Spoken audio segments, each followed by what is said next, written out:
Recorded for the county now in session. The Chief Judge, Juror Glenville presiding. Good morning. Come order. Good afternoon, ladies and gentlemen.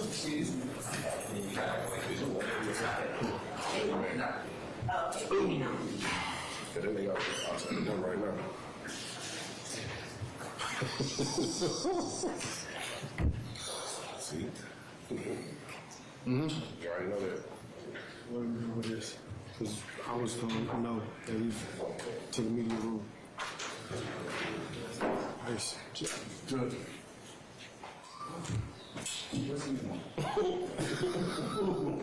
You know.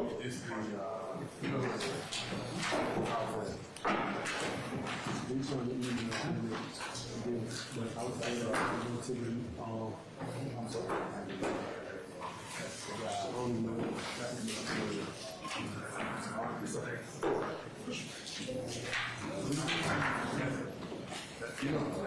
West. What's the guy's name? Yeah, Williams. So I was told that he was to go to the media room. As long as he has, as long as there's room. That's what I do.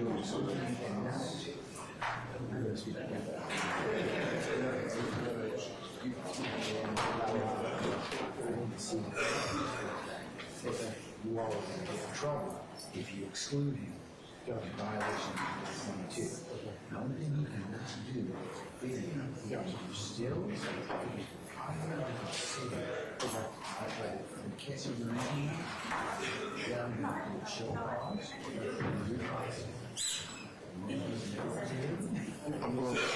I'll get back. Mr. Brown, are you doing this couple weeks? Or this whole time? I'm doing the first one this. I just want to make sure I have all your Mr. Smith was doing the second. I'm done here. Yes, sir. Everybody.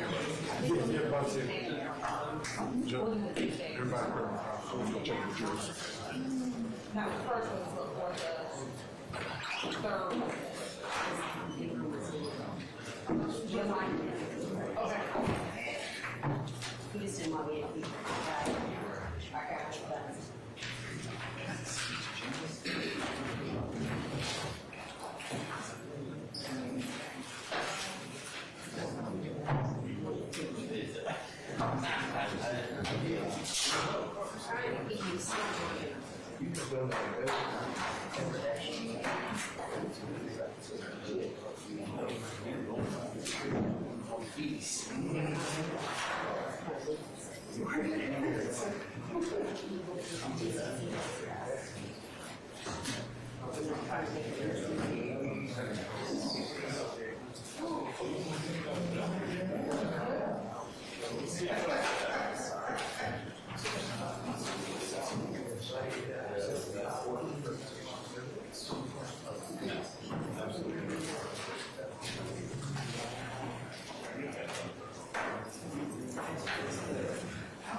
Jeffery.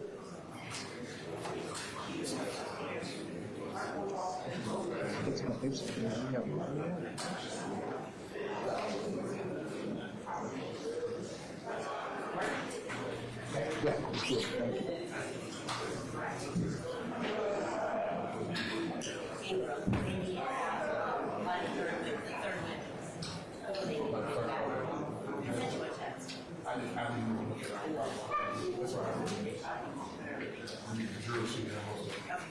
she said the third witness.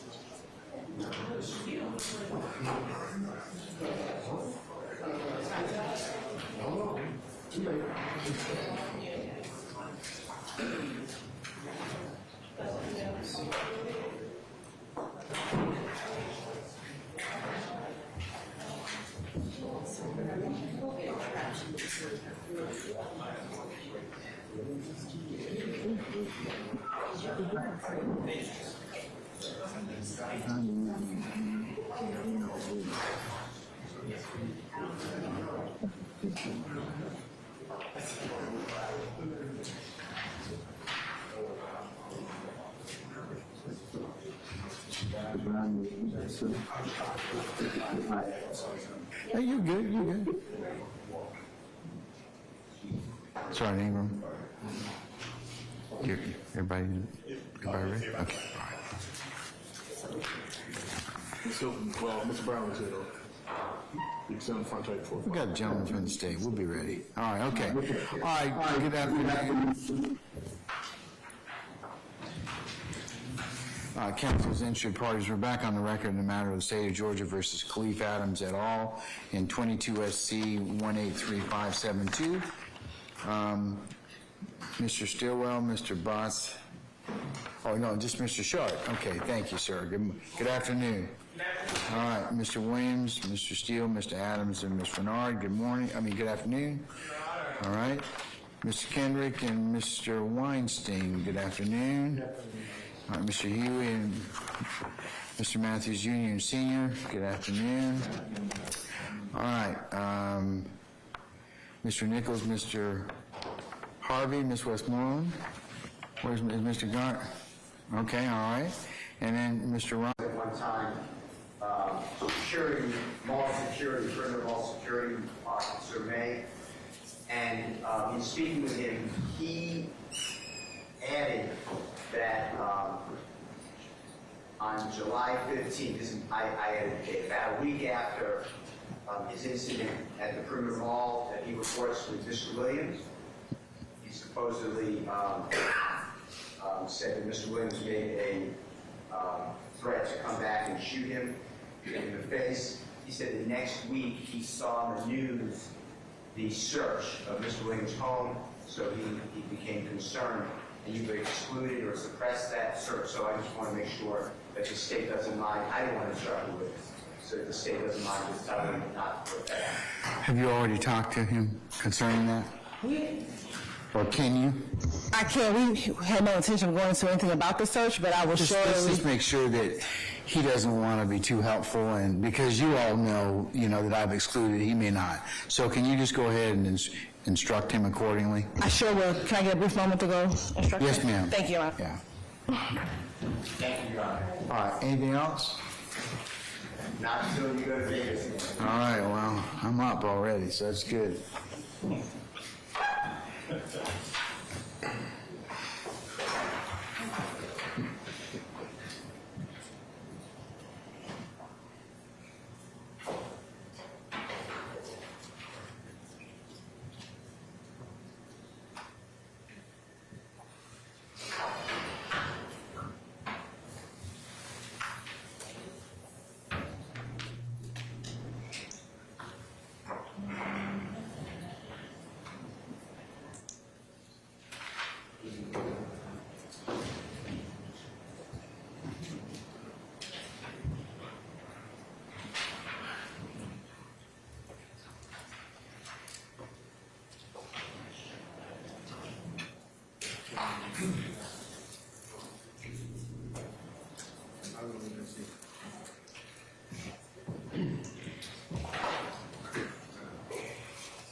All right. Good afternoon, Ms. Hilton. Have you finished talking to the witness? We did, and then we just have one matter, similar to the matters we've been talking about. We just have 2 witnesses today. Everyone else will be fine. All right, so what's the matter you need to talk about? The same matters we've been talking about at the bench, 2 witnesses, May and Fikes. Oh, you wish for them to not testify Yep, just those 2. on camera? Fikes and who? May. And that'll be our 4th witness and then our last You witness. just need to remind me. So who's the first witness? Our first witness is former Officer Collins, not included. Okay, you just need to remind me before. Yes. Members of the media are welcome to videotape this particular witness. Okay, let's summon our jurors, please. Sergeant Ingram.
All right, ladies and gentlemen, please be seated.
personally account for. All right, thank you, Sergeant Ingram. Ladies and gentlemen of the jury, good afternoon. Good afternoon. All right. Ladies and gentlemen, without further delay, we're going to go ahead and continue with the presentation of the state's case.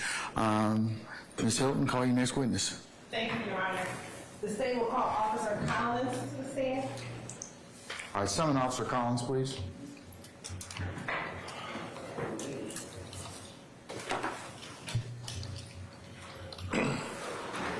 Officer Collins, good afternoon, sir. Sir, if you would please approach the witness stand. Once you get there, if you would turn and face Sergeant Ingram, be sworn as a witness before you sit down. Okay. Raise your right hand. You swear affirm testimony to give today the truth, the whole truth, nothing but the truth? I do. Absolutely.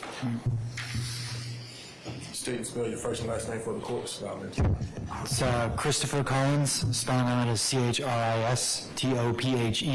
and last name is Collins, Collins. And good afternoon. How are you employed? I'm self-employed. Okay. And how long have you been self-employed? This is going to be my 5th year total.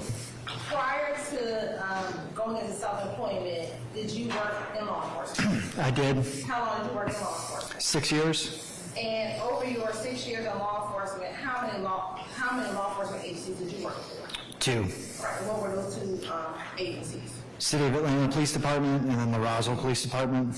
When did you work for the Roswell Police Department? Roswell was 2016 to 2019, And what about the Atlanta Police Department? 2013 to 2016. And when you were working for the Atlanta Police Department, were you post certified? I was. And when you worked for the Atlanta Police Department, what was your title? Just police officer. And did you work in a specific zone? Yes. What zone was that? Zone 3. And what area did Zone 3 cover? Zone 3 starts at like where the old Turner Field was and just cuts like a pie shape going south. And were you assigned to Zone 3 your entire time with APD? I was. I want to direct your attention to July 3rd, 2015. Did you have the occasion to encounter a black 2014 Toyota Corolla? I did. How did you come to encounter that vehicle? We were on patrol, observed a traffic violation, and then pulled the vehicle over. And you said we were on patrol. Who were you referencing? At the time, it was my partner, Christopher Law. And about what time did this traffic stop occur? It was between 10 to 11 p.m. And where did you encounter this vehicle that did the traffic violation? This is on Sylvan Road. And again, Silver Road within 14 hours. Yes.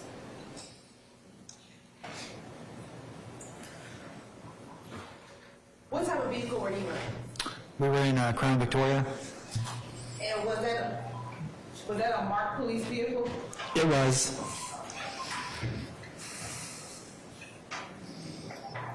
And was it a fully marked vehicle? Yes. If you can recall, who was driving? Who was driving your patrol vehicle? Officer Law typically drove. And tell the jury what happened once you saw the traffic violation. Once the traffic violation occurred, we initiated our blue lights and siren, which the siren is automatic in the car, but we initiated a traffic stop, and then the vehicle immediately slammed on its brakes and then quickly pulled over the side of the road and stopped again. Okay. What happened once you saw the vehicle immediately slam on its brakes and pull to the side of the road? What happened? What did you do next? We approached the vehicle and it began our investigation. Okay. What, if anything, happened when you approached the vehicle? So when we approached the vehicle, the first thing was you could smell raw marijuana very strong. And then the second thing was we made contact with the driver and started speaking with him. And do you know who was the driver? His name was Trontavious Stevens. What, if anything, happened when you encountered Mr. Stevens? I began speaking with Mr. Stevens, and his eyes were very glossed over, super red. He was hard to understand, to the point that made me suspicious of like an impairment. Okay. What did you do once you began trying to speak with Mr. Stevens but could not? understanding? So I just wanted to get a baseline of what level of impairment I was dealing with. So I asked him to conduct like a simple task that any person could do. And was he able to complete that test? He was not. Right. What if anything happened after asking to complete the test? At that point, I asked him to submit to the standardized field sobriety test. And let me ask you, the initial test, what type of test, what did you ask him to do? I asked him to count with his thumb and his fingers and go 1, 2, 3.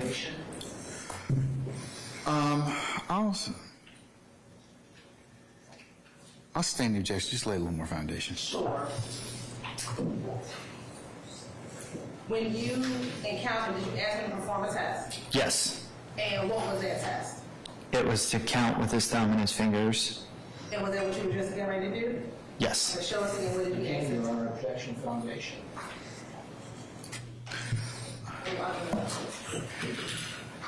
Did you learn to take certain types of, Objection leading.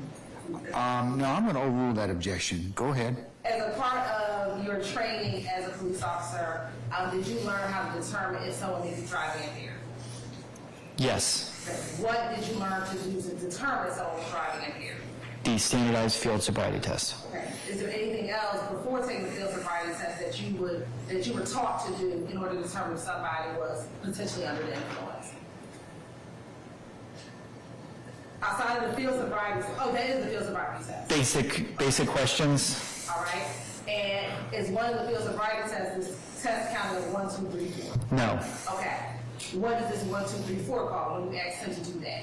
That was just something I asked to see where he was at cognitively at the moment. Okay. And was he able to? Objection foundation. Overruled. Was he able to perform that test? No, he was not. Okay. Once he was unable to perform that test, what if anything did you do? Once he was unable to perform that test, he was placed in handcuffs at that point. But I believe slightly before that, he did get angry and smash a scale. Smashes. A digital scale. Okay. When you approached the car, you said that Trante Stephen was the driver. Was there anyone else in the car? Yes, there were 2 others in the car.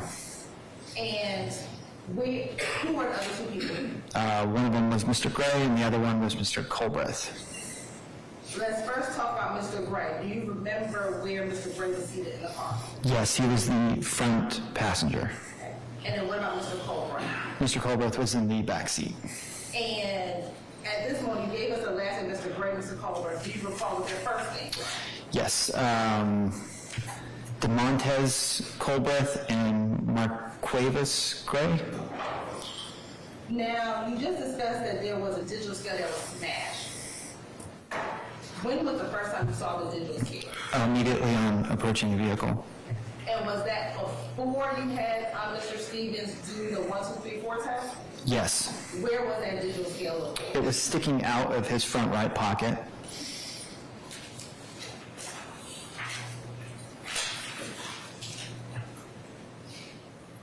Once you arrested Mr. Stevens, what happens next? So once he was arrested, we continued our investigation, and I spoke to the other passengers because the front seat passenger, as soon as we started talking with Mr. Stevens, he started to put his leg in front of a brown bag that was tucked inside the passenger door. And I see you kind of turn in your seat. Are you trying to show what he was doing? Yes, almost like he turned his body and was trying to camouflage it with his leg. Okay. And that was Mr. Grant. Was he was a front seat passenger? Yes. Okay. The item that you saw him trying to hide or conceal, where was that item? That was in the tray in the passenger door. Once you observed Mr. Gray doing that, what if anything did you do? Well, once I observed him doing that, Mr. Stevens was already taken out of the car, and I asked Mr. Gray to hand me the bag. And did he hand you that bag? He did. All right. And what if anything did you do once he handed you that bag? I opened the bag. Okay. And was there anything in the bag? Yes, 34 grams of marijuana individually packaged and 4 oxycodone pills. Can you describe for the jury, if you can remember, what type of bag it was? It was a brown fabric bag, pretty similar to a bag you would see used to package alcohol. So like almost like a drawstring style fabric bag. And after you observed that there was 34 grams of marijuana individually packaged and the 4 oxycodone pills, at that point, what did you do? We detained the other passengers. Once you detained the other passengers, what happened next? Once they were detained, we asked whose bag this was. Did anyone make claim to the bag? Objection to the hearsay. Oh, Did anyone make claim to the bag? No. All right. What happened at that point? Then there was a claim made to the bag after that. So initially it was a no. Okay. Who claimed the bag? I'm going to object to hearsay. overruled. Then it was the front seat passenger, Mr. Gray, stated that the bag belonged to Mr. Stevens. What happens next? What happens next is inventory was conducted of the vehicle. And why was there inventory conducted of the vehicle? It's Atlanta police policy to inventory every vehicle before it's taken to impound. Was it the plan at that point to take that car to impound? Yes, because the driver was being arrested. So we had already called for the tow truck. What happened as you did the inventory of the car? We found a 9mm handgun under the front passenger seat. Where was it? Under the front passenger seat.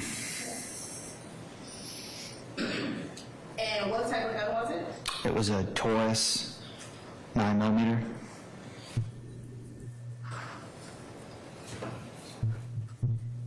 And were you able to get the serial number of that Taurus 9mm?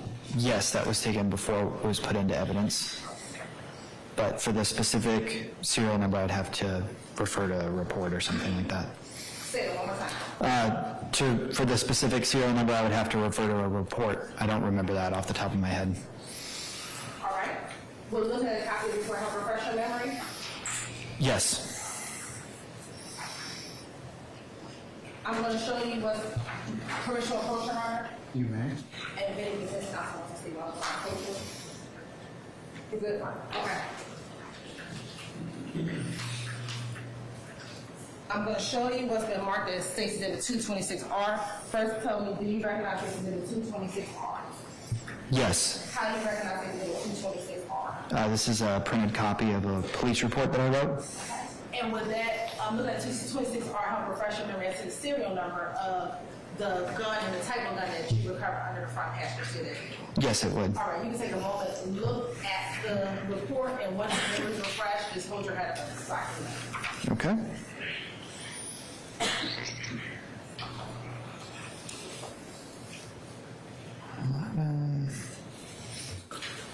Okay.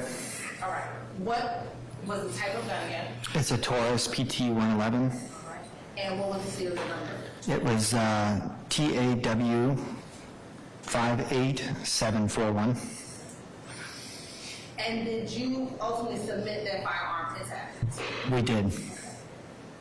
Was there anyone arrested on July 3rd, 2015? Yes. Who did you arrest? We arrested Mr. Stevens and Mr. Gray. Why did you arrest Mr. Culver? Why didn't we?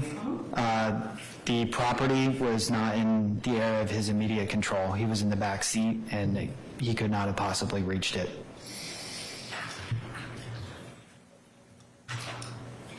Once you arrested Mr. Stevens and Mr. Gray, where were they taken? They were taken to the Fulton County Jail.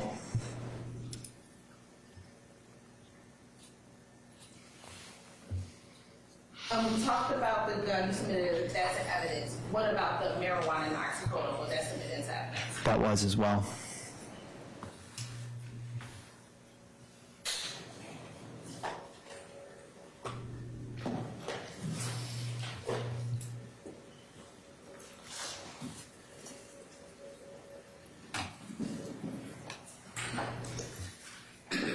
And what about the digital scale? I'm not sure if that was submitted because it was smashed on the side of the road. Most likely at that point, it was of no evidentiary value.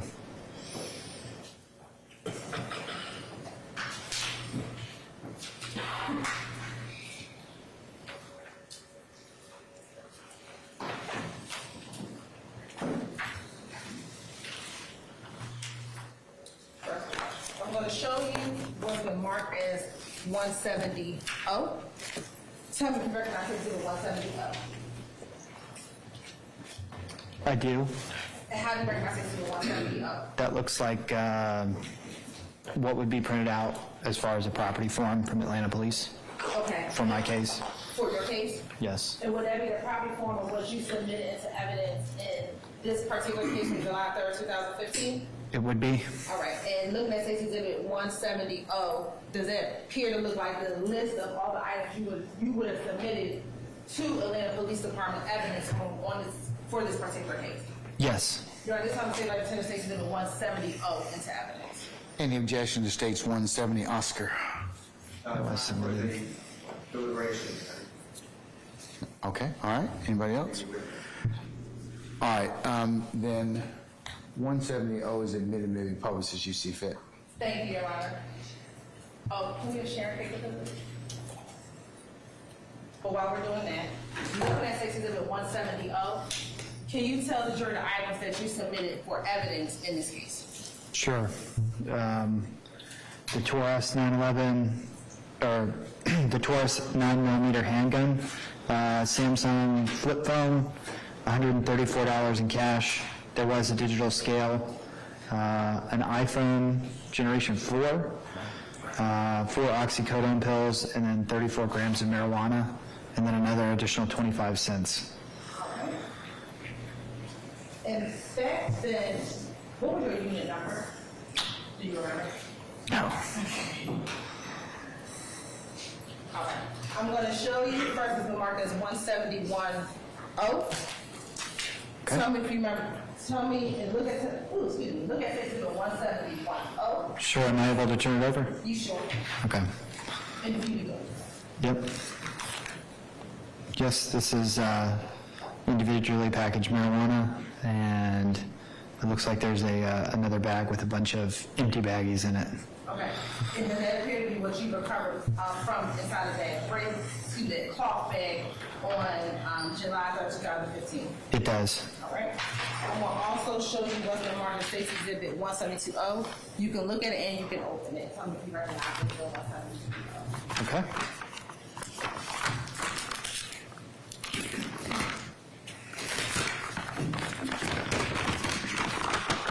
This is a broken digital scale.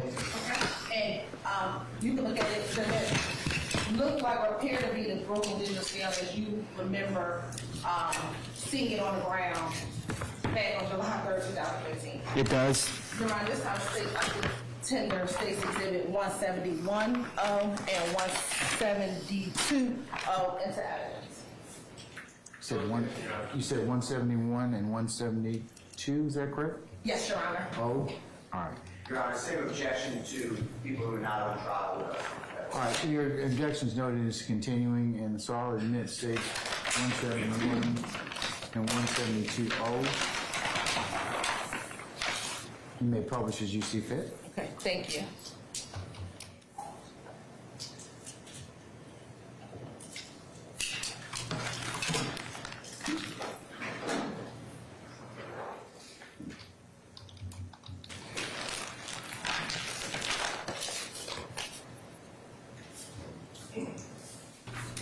Now I'm going to show you what's been marked as State's Exhibit 176.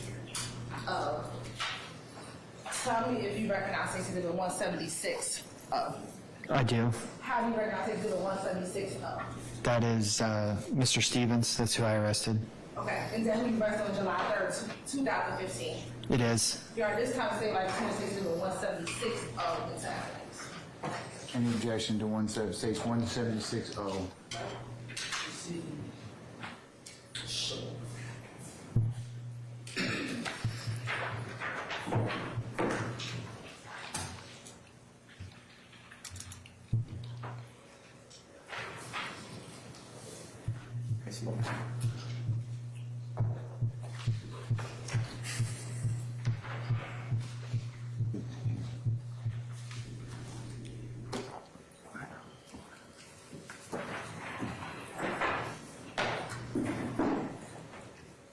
All right, anything further?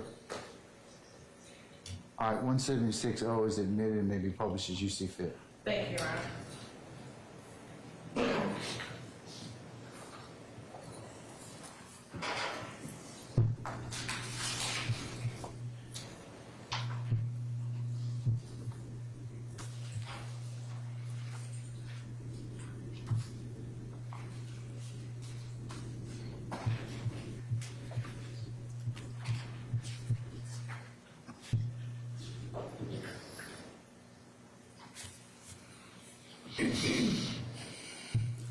And is that who you arrested on July 3rd, 2015? It is. All right. And then, when you submitted the gun to APD evidence, are you aware of what the current habit was? Yes. Okay. What, if anything, happened with the actual firearm? It was transferred to the ATF for their investigation. All right. And have you had opportunity to see pictures of that weapon? I have. All right. I'm going to show you what's been marked as Stacey Exhibit 173-0, 174-0, and 175-0. Anyone want to- Showing you what's been marked as 173, 174, and 175-0. Tell me if you recognize those pictures. Yes, this appears to be the same type of firearm that was recovered. And on here, does it have the same description that you said earlier with the PTO 111 description of the gun? Yes, it's written on the firearm itself, and it says, I believe, Millennium is also written in there, which is the type of firearm. Which is the type of firearm? Yeah. Your Honor, this time, say like Tennessee 173, 174, and 175 open tab. Any objection to states 173, 174, or 175, Oscar? Same continuing objection. It will be noted. Unless there's any further objection, the court will admit states 173, 174, 175, Oscar, and you may publish as you see fit. Thank you, Your Honor. So first starting, look at 173-0. Does that appear to be the weapon that you recovered on July 3rd, 2015? It does. And look at 174 and 175. What is that? That's a close-up shot of the magazine that goes with that weapon. Okay. And do you see that PT111 number there? Yes, it also says 9mm. All right, and you should be able to tap the bottom left hand of the screen in front of you. Okay. And then there's a pen mark that comes up to the left. Yep. Okay. And then you can tap. You should be able to circle where you see 9mm and PT111.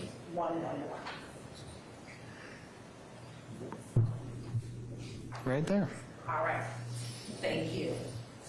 Now, Mr. Collins, after Mr. Stevens was arrested, were you aware of Mr. Stevens being arrested 2 weeks later on July 15, 2015? I was.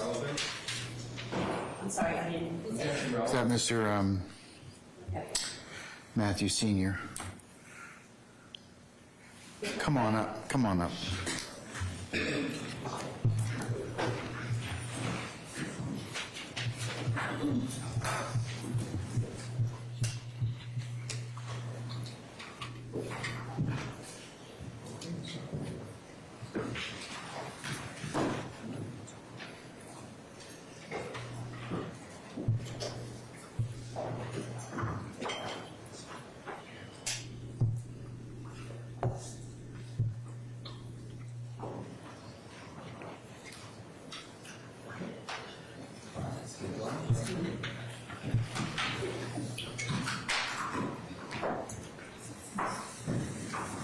Were you aware? I'm sorry.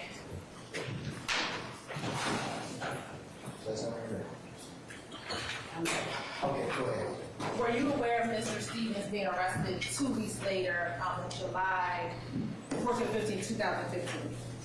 I was. Okay. And do you recall who the officers were that arrested Mr. Stevens 2 weeks later after your arrest? Yes, Officers Kankai and Ledesma. So Officer Kandakai and Ledesma? Yes. And do you recall or do you know where that arrest took place? Yes, they were arrested off Macon. It's another street in Zone 3. Off Macon, it's another street in Zone 3. And from where you arrested Mr. Stevens and from where the arrest occurred 2 weeks later, about how far is that location? Slightly over 3 miles.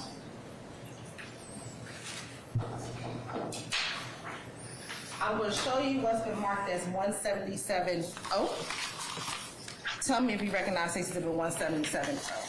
I do. How do you recognize this to be 177? This is a map that shows the distance between 1813 Sylvan, my arrest, and 2915 Macon. That's Officer Candicai's arrest. And is that a fair, accurate depiction of the map area showing the distance between 1813 Sylvan Road and 2915 Macon Drive? Yes. Your Honor, this time state like the tender states exhibit 177 for demonstrative purposes. Any objection states 177 over demonstrative purposes. All right, hearing none, submitted without any Permission of public. Thank you.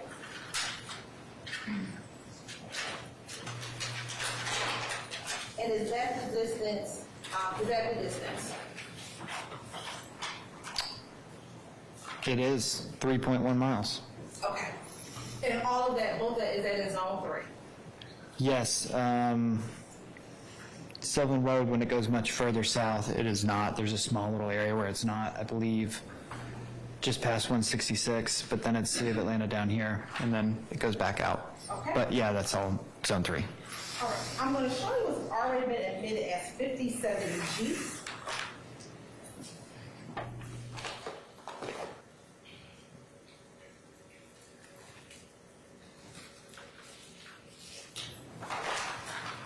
Look at section 57G. When you describe the type of bag that Mr. Stevens had his drug in, was it similar in nature to this type of bag? It was.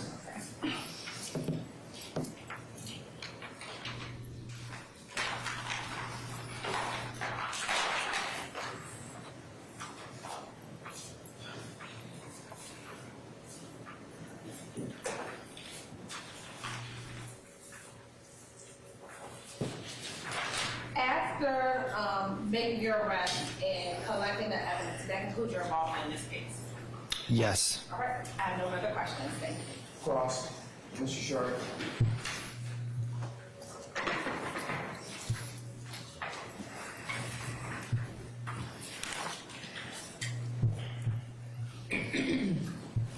Please, court, Your Honor.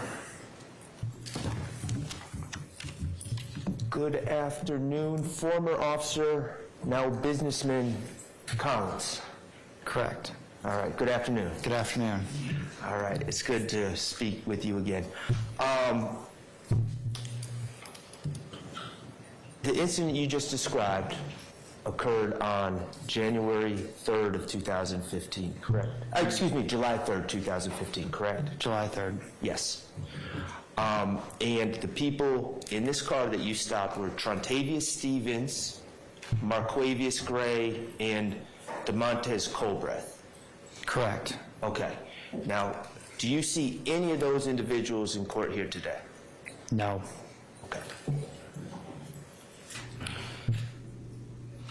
I want to talk a little bit about what was found in the car. The digital scale was on Mr. Stevens' person. Correct. And he was the driver of the car. Correct. Okay. We spoke about a brown fabric bag. Now, 57G is not the brown fabric bag that you collected in this incident, correct? I'm not sure. Okay. Do you recall, you referred to your property sheet. Do you know if the brown cloth bag was collected in this incident? I am not sure if it was. Okay.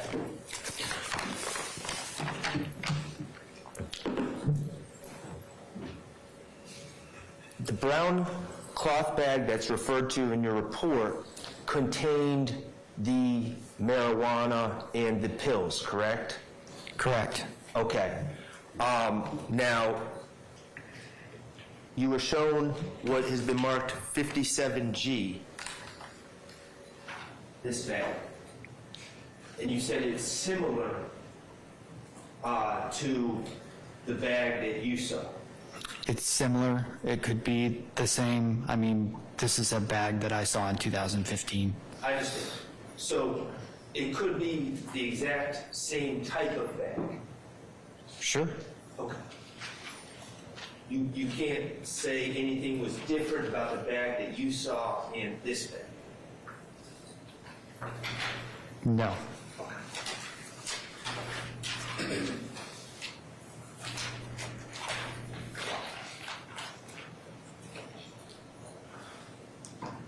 Now, your understanding, based on what was just shown to you, is that's the bag that was collected on June 15th of 2015, correct? That's not the right date. July 15th, 2015, correct? Correct. All right. So we're talking about that bag being collected 12 days after you observed the cloth bag that you spoke of. Yes. Or my math is terrible, but if that's the amount of days between the 3rd and the 15th, then yes. Right. Okay.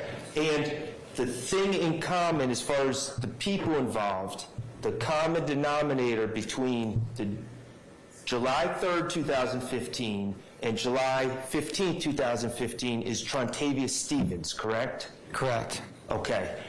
On July 3rd, 2015, when you encountered Mr. Stevens, my client, Mr. Stillwell, was not in that car, correct? Correct. All right. Now, you're also aware that on the July 15th, 2015 incident, which is Act 52 to 55 in this indictment, you're aware that a firearm was found in that car? To the best of my knowledge, yes. Okay. Do you recall that a firearm, were you involved in that case as backup? I believe I was there briefly, maybe just to check on the other unit during a traffic stop. Were you aware that a firearm was found under the passenger seat of that car? I have no way to know where it was found in that case. Okay. Regardless, on July 3rd, 2015, the incident that Mr. Stillwell was not present for, but Mr. Stevens was, a firearm was found under the passenger seat of the car, correct? Correct. Okay. And Mr. Stevens was charged with that firearm, correct? He was.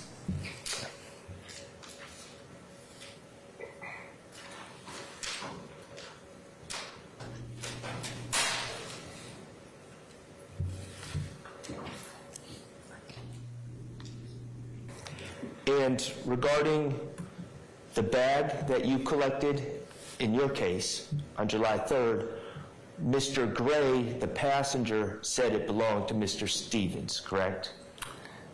Yes, I don't believe we collected it as evidence, but if you're asking about the bag that was handed to me, yes, he initially said that it was no one's, and then he said that it was Mr. Stevens. Brown cloth bag that had drugs in it. Correct. Thank you. I have nothing further. Any further calls? Yes. All right, Mr. Matthews Jr., go ahead, sir.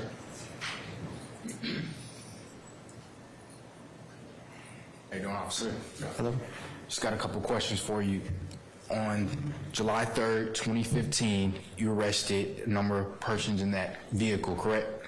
Yes. And just so that we're clear, and that there's no confusions, the person that you arrested was a Marquavius Gray, correct? Yes. Okay. And not Marquavius Huey, correct? Correct. Okay. No further questions. All right, Mr. Steele.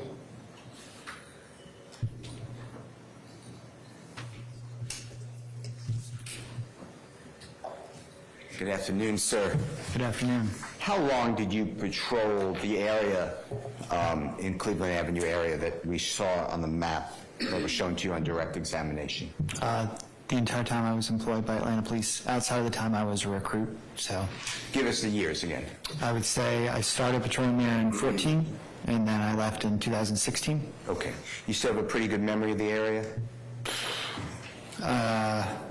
Somewhat. Yeah, I would remember landmarks and specifics, but Would you agree that the area was a poor area, impoverished area?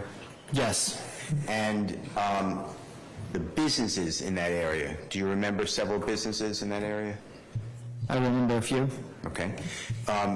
Do you remember whether many of the businesses had video surveillance? By that I mean like inside and outside their businesses. Yes, some of them did, but most of the surveillance equipment, at least from investigations I was involved in, was either A, faulty, or B, very outdated. Okay. Do you remember a McDonald's at 150 Cleveland Avenue? Yes, that is east of the interstate. Okay. Yep. I'm going to show you with the court's permission, Mr. Williams, exhibit number 1. It's already in evidence, okay? Okay. It should come up on the screen. Does that look like the McDonald's located at 150 Cleveland Avenue?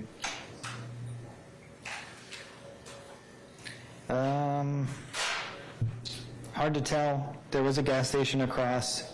The building across the street I don't remember, and I know that there was a shopping center contained either a defunct or currently operating Piggly Wiggly to the right, so it could be, yeah. Well, if you don't recall, that's fine. Yeah. You're not sure? I mean, I'm not sure. There could be multiple McDonald's on Cleveland Avenue. Okay, that's fine. Thank you, sir. Thank you, Your Honor. Anybody else? Briefly, Your Honor. All right, Ms. Weinstein. Briefly. Good afternoon. Good afternoon. I'm Doug Weinstein. I'm the attorney for Diamante Kendrick. Okay. When you made that traffic stop on July 3rd, 2015, was Mr. Kendrick in the car? No. You see Mr. Kendrick right here? Yes? Have you seen Mr. Kendrick outside of this courtroom? Possibly. I patrolled Zone 3, so if he lived there. Do you recall having seen him? No. Thank you. No more questions. Anybody else? Any redirect by the state? Just briefly. Mr. Collins, you were just asked about video surveillance at any businesses and either faulty or outdated. If you're aware, are you aware of how long video surveillance lasts? So typically 30 days. So I think is what I've seen. The normal DVR lasts like 30 days. Some are 7. Some have something cloud-based, but I don't even think that technology was out back then. So back then, at the minimum 7 days and the maximum 30 days. Yeah. All right. I have no further questions. Anything further? All right. May we permanently or temporarily excuse Ms. Collins at this point in time?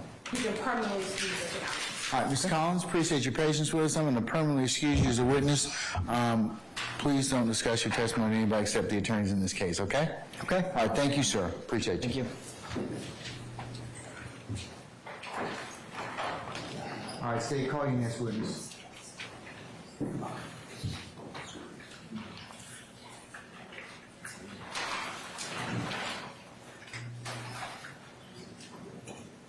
Understand, Mary Harp. Mary who? Harp. CRP? Kate. Carp. Okay. All right, summon Ms. Carp, please.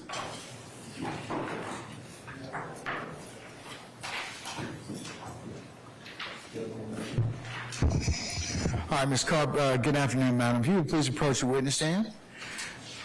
Once you get there, if you be so kind to turn and face Sergeant Ingram and be sworn as a witness before you sit down. Raise your hand. You swear firm testimony you give today the truth, the whole truth, nothing but the truth? I do. Absolutely. State and spell your first and last name for the courts, please.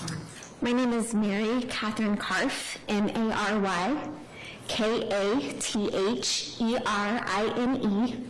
Karf, Karpf. Good morning, good afternoon, Ms. Harp, how are you? Good afternoon. Ms. Harp, has your name changed? Yes, I changed it a couple years ago. What was your name formerly? Previously, my last name was Clear, Clear. And Ms. Harp, would you I'm sorry, Ms. Carf or Ms. Williams? Ms. Carf works. Where are you employed? I'm employed by the Georgia Bureau of Investigation in the Division of Forensic Sciences, otherwise known as the State Crime Lab. And what do you do for the GBI? I'm currently the quality manager for the lab. Have you worked in any other capacity for the GBI? Yes, prior to that, I was a forensic chemist. And how long were you in that role? Approximately 5 years. Can you tell the jury a little bit about your education and training? Sure. I earned my Bachelor's of Science in Chemistry from the Georgia Institute of Technology in 2010, and then I started with the GBI Crime Lab in February of 2011. After that, I underwent a 10-month training program in the drug identification section of the crime lab, where I learned about different controlled and non-controlled substances, different testing methods, and how to test evidence for the presence or absence of controlled substances. And while you were in that role, did you have any continuing education requirements? Yes, I did. And, have you ever been admitted as an expert to testify in court before? Yes. How many times? Around 30. Any time to quote? Yes. Ms. Carf, what is forensic chemistry? Forensic chemistry is the application of chemistry to the law. So for what I did, it was the application of chemistry to test evidence for the presence or absence of controlled substances. And have you personally had the opportunity to chemically analyze components of pills to test for the presence or absence of oxycodone? Yes. Okay, about how many times would you say? I don't know, but a lot. Okay, about how many reports have you prepared? Over 5,000.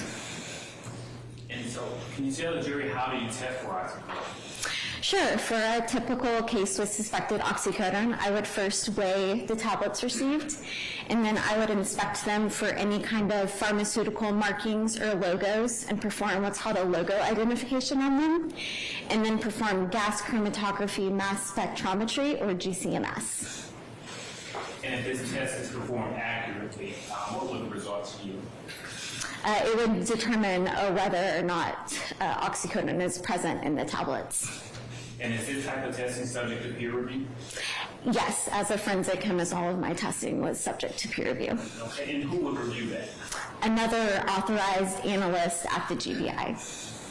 Now, are there standards that control how these tests are performed? Yes, the lab has developed policies and procedures for testing that we follow when doing our analysis. Is this type of testing generally accepted within the field of forensic chemistry? Yes. Your Honor, at this time, the state would tender Ms. Carf as an expert in forensic chemistry. Anybody wish to voir dire Ms. Carf? No. All right, well, the court will designate Ms. Carf as an expert in the area of forensic chemistry. Ms. Carf, in connection with case number 2015-101-8500, did you prepare a report for this case? May I reference my notes? Your Honor, permission to approach? You may, sir. Ms. Carf, I am handing you what's been pre-marked as State's Proposed Exhibit 178-0 as an O mark. Do you recognize that document? I do. How do you recognize it? This is my official report for DOFS case number 2015-1018500. I recognize it by the case number and by my signature down at the bottom. And has there been any changes or alterations made to that report since you produced it?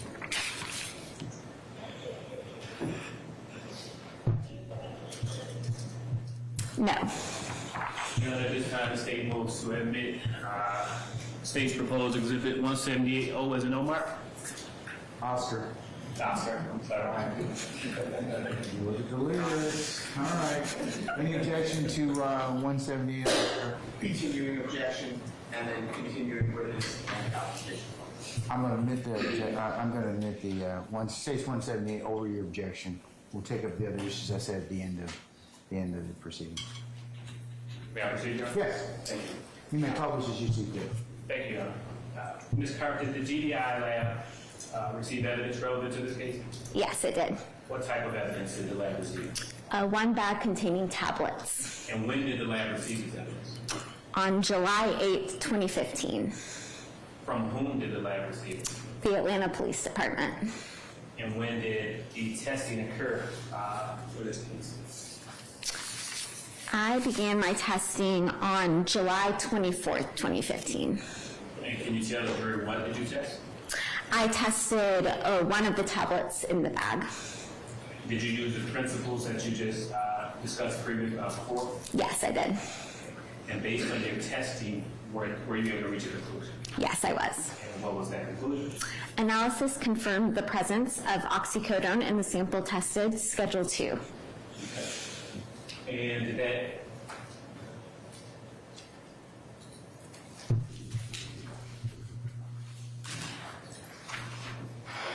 can you tell the court, tell the jury who were the case subjects? Yes, the two subjects were Markivus Gray and Trontavious Stevens. And did that include your involvement with the case? Yes, it did. No further question. Cross. All right, hearing none. Anything further, sir? Mr. Smith, anything further?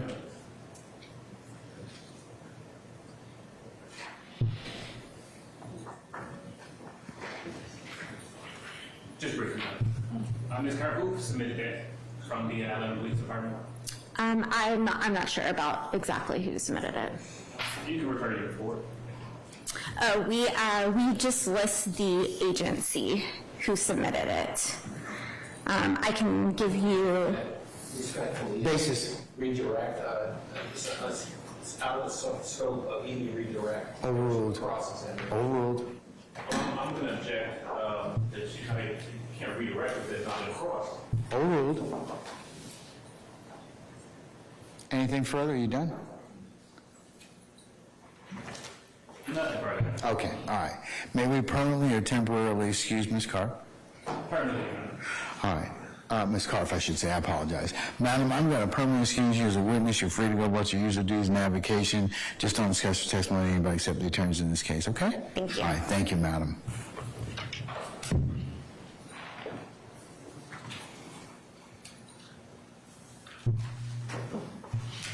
Call your next witness. Your Honor, at this time, the state calls to the stand Mr. Doug Evans. All right, summon Mr. Doug Evans, please.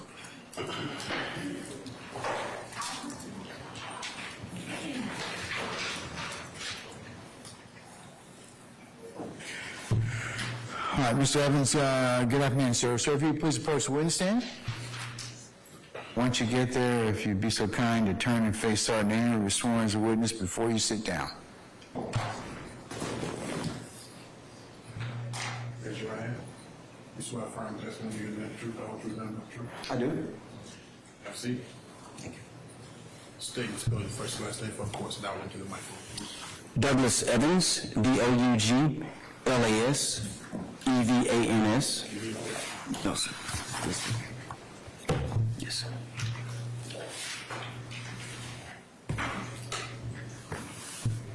Mr. Evans, are you employed? Yes, sir. I'm employed with the Atlanta Police Department. And how long have you worked there?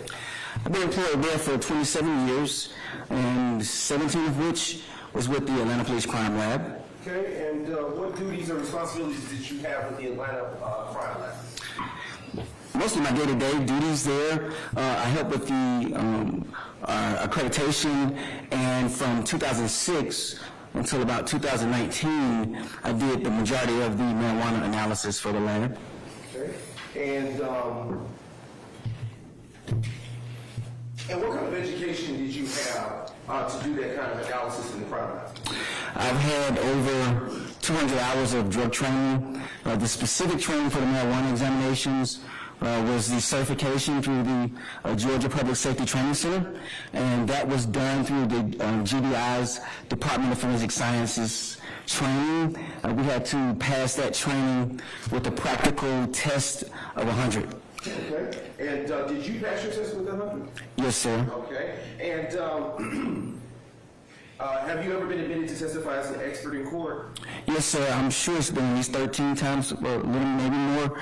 I've testified in state court here. I've testified in federal court and municipal court. And I think on one occasion it was even a civil proceeding.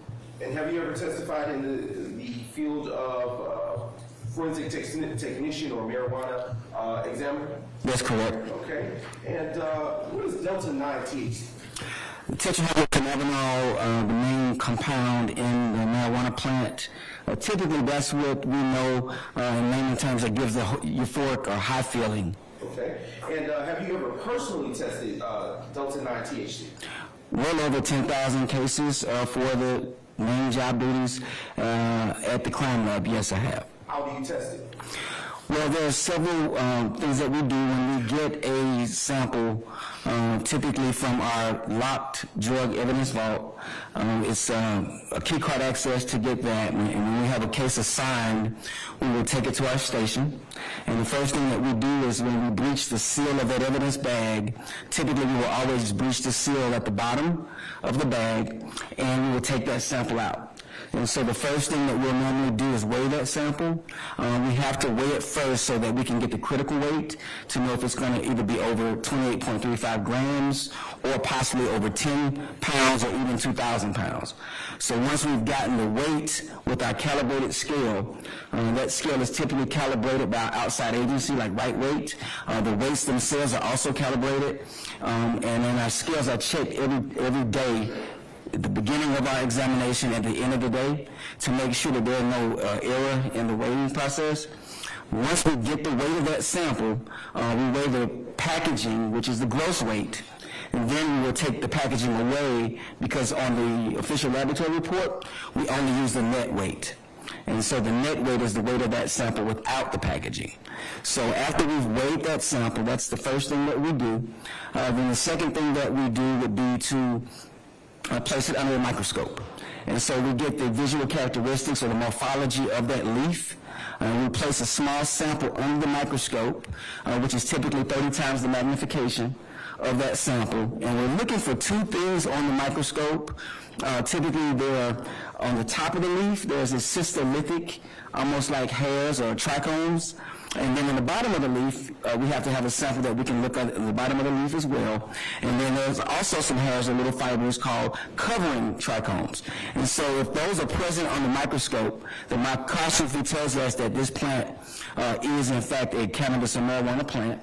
Then we go on to the next part of that testing process, which is a Duquesnoy-Levine test. And here I have a small little visual. You don't need it? So the Duquesnoy-Levine test kit will have that same sample that we had under the microscope in that kit, and then we would have 3 ampules in the Duquesnoy-Levine test kit. The first ampule kind of washes the plant leaf, prepares the sample, and extracts that tetrahydrocannabinol from the leaf. And then we'll use the other ampule and then the third ampule. There will be a coloration change in that test kit that will go from a blue to mostly a purplish color. And then we will kind of tilt that kit and you see a separation of the colors there. That gives us another indicator that is present for the tetrahydrocannabinol. After that examination, we'll do the last and final one, which is the FAST-B. That test kit contains 2 ampules. We will crush that ampule for the FAST-B reagent. And then we'll crush that second one, and we'll get now a second color change. That color change goes from a red to an orangish color, and then we'll see those separations of color. And so we have the microscopy, which is the visual characteristics. We have the Duquesnoy-Levine test kit, which turn purplish or blue. And then lastly, we have that FAST-B test kit, which turn reddish or orange. And what kind of information can this type of testing provide us? It provides us that it's a positive indicator that this has THC in that plant leaf. It would not be then oregano or some other type of plant. It will then tell us that it's a positive confirmation. And in my over 10,000 analysis, I've had negative. I've had several negative exams. I've had inconclusive or insufficient amount to test. So in this case, it would tell me that this is in fact a positive test. And then I would go on to produce a lab report.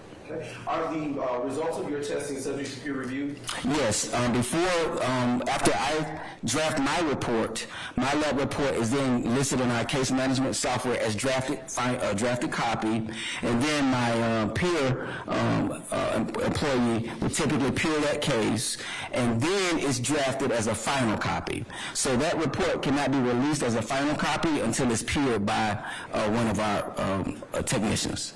Okay. And is this the type of testing that enjoys general acceptance within the scientific community? That's correct. In the scientific community, it's the accepted way that marijuana has been analyzed. And of course, we only did that in keeping with what we learned and certified through the Georgia Bureau of Investigation's Department of Forensic Science certification. Okay. Is there a known error rate associated with your type of testing? No, not with this test, because the microscope basically gives us the visual characteristics. If we don't have those visual characteristics at the time we were doing this procedure, we will not go on to those other chemical tests. Okay. And do courts typically allow experts to talk about this type of thing on the stand in court? Yes. Okay. Basis. Say again? He doesn't know the court. I can't hear. Sorry, relatives, he doesn't know, speculation, doesn't know what the courts do. Should testify to generally to what courts do. I'll sustain the question. You can rephrase if you like, if you want. Have you been permitted to talk about this type of testing in court? Yes, that's correct. I've been certified as an expert on several cases. Okay. And is this type of analysis the type of thing that an average person can do without the specialized training that you described earlier? No, not without the specialized training, and could be incurring other errors. Your Honor, at this time, the state tenders Mr. Doug Evans as an expert forensic technician and marijuana examiner based upon his background, training, and experience. Anybody wish to vote on Mr. Evans? All right. He said no, Your Honor. I know. I know. I heard it. No, I didn't. Thank you. Your Honor, may I approach to the witness stand and grab? Hold on 1 second. Sure. Okay?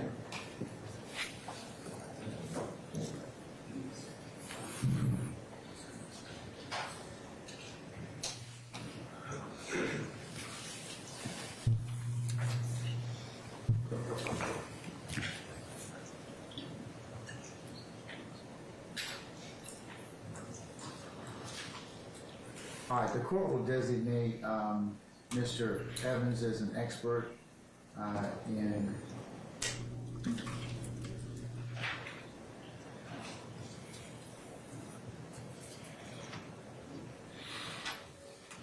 forensic technician and marijuana examination. Thank you. All right, now you may approach the witness. Okay. Actually, Your Honor, I will withdraw that request and continue with the examination. All right, go right ahead. All right. Mr. Evans, are you aware of the APD Crime Lab tested any evidence with respect to APD case number 2015-02043? I'll look at my notes. You may, but just before you do so, I am going to approach the witness with what has already been admitted, have provided to the defense in discovery, and has been labeled as State's Exhibits 179O, 180G, and 181I. Okay.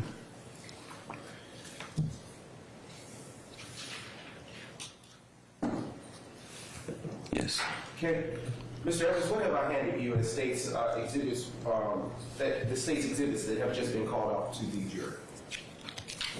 These are 3 lab reports that I produced, 3 different cases. And how do you know that those are your lab reports?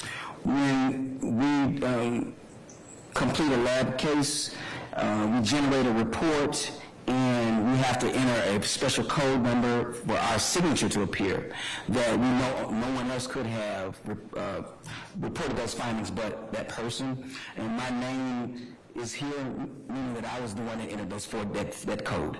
And have those reports been changed or altered in any way since the last time that you authored them? No, these are my lab reports. Okay. Your Honor, at this time, the State moves to admit State's Exhibits 179O, 180G, and 181I into evidence. Any objection, counsels, to states 179O, 180G, and 181I? Yes, sir, we have a continuing objection. Yes, she may. All right, I'll, there it is. And then probably as you see fit. Thank you, Your Honor. So, Mr. Evans, I'll ask you, did the APD Crime Lab receive any evidence with respect to APD 2015-02043? Yes. Okay. What evidence did the Crime Lab receive in that case? This would have contained, according to my description, 29 small Ziploc plastic baggies, 5 Ziploc plastic baggies, for a total of 34 plastic baggies. Okay. And they had green leafy material inside them. Okay. Just approaching the court reporter to receive State's Exhibit 171I, just briefly. All right. 171, excuse me, my apologies. And I am now approaching the witness with what has been admitted as State's 171O. Mr. Evans, what have I just handed you? This is a typical plastic evidence bag that we normally would receive potential marijuana evidence in, and I noticed markings on the back. Okay. And is that what you tested in that first case number that I just called out? Yes, that's correct. I see the numbers coincide. I see my markings and the date listed. Could you hold that up for the jurors so they can observe what it is that you have in your hand? Let the record reflect that the witness is now holding up State's Exhibit 171I-O for the jury. All right. I'll ask you a few more questions. In your report, are there any known suspects associated with that particular evidence that you had in your hand? As we're scientists, we only put on the evidence in our case management system the names associated with the incident report, and those names that were given to us from this evidence, Marquavis Gray and Trontavious Stephens. And did you weigh that evidence? Yes, as part of our first examination, once I breached the bag here at the bottom, I took out the evidence as it has different types of baggies with same size and same shape.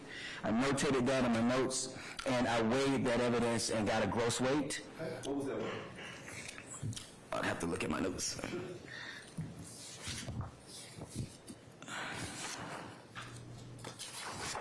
So according to my worksheet and my notes, the total gross weight for this item was 19.8 grams. And of course, we don't put the gross weight on our report. We only do the net weight. And the net weight minus the 3.9 grams, when you subtract all of the baggy weights, it yielded a 15.9 grams of net weight. Okay. And what was the results of your test? The results of the test was that there were some 34 baggy items. We tested bag marked and listed as number 30 of the 34 bags. That did yield a positive confirmation for tetrahydrocannabinol, and the net weight of all of the bags, of all of the samples combined, was 15.9 grams, which is indicative of the net weight listed on the laboratory report. Okay. All right. Do you recall if the APD Crime Lab received evidence with respect to APD number 2015-02280? Yes, I see that one. Okay, and just a brief moment, I want to approach what has already been admitted into evidence.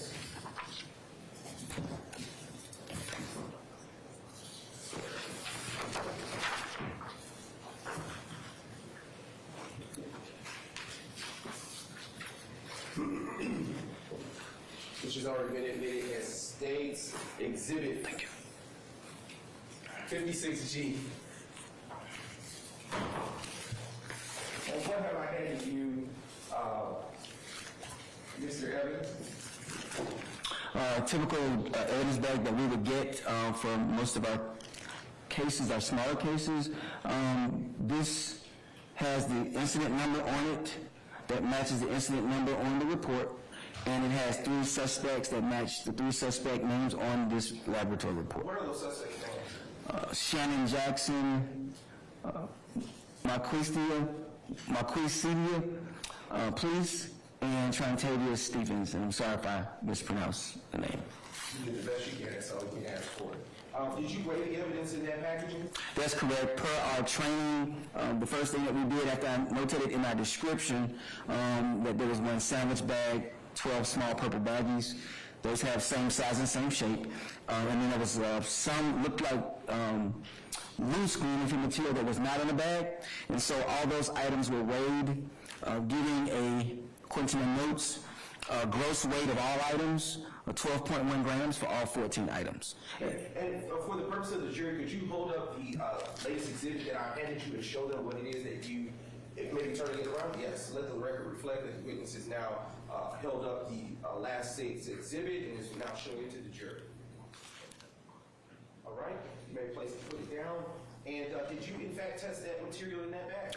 Yes, I did. I see my name initial at the bottom where I typically reach the bag and the date associated with the date that I started testing it. What was the date? This was 12/28 of 2015. And what was the date on the first bag of evidence that you tested? 12/28 of 2015. Okay. And was there a result that you reached in the testing for the second bag? Yes, that's correct.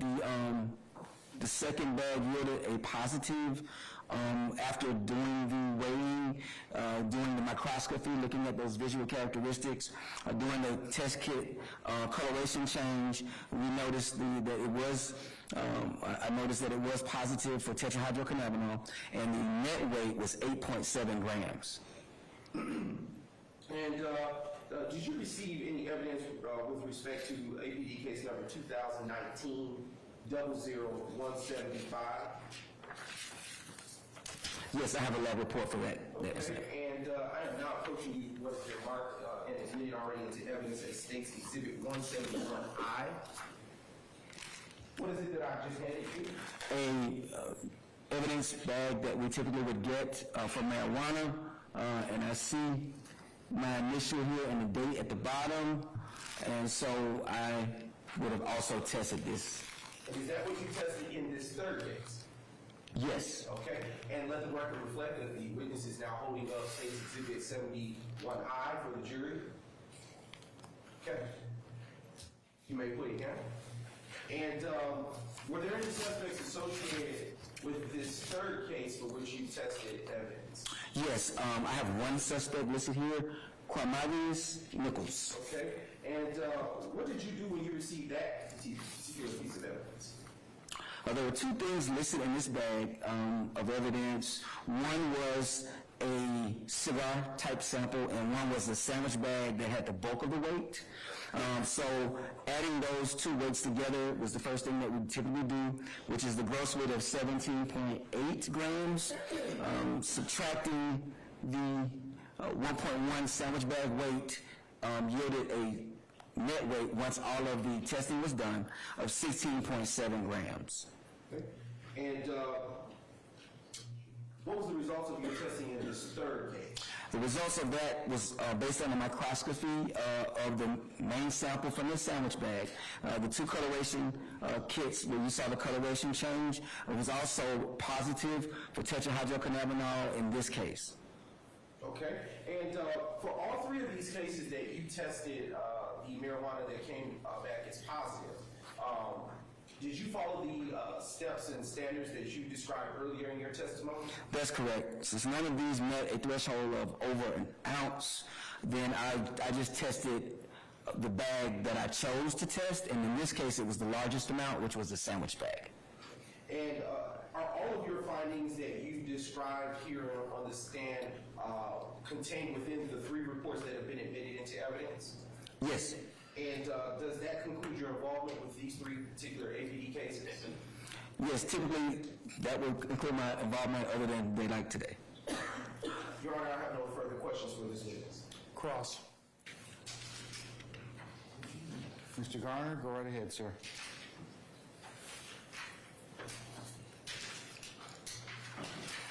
Good afternoon, Mr. Evans. How are you? Good afternoon. So I just want to be clear. So the first case that we discussed, that you just testified to on the right, contained 34 bags, right? Correct?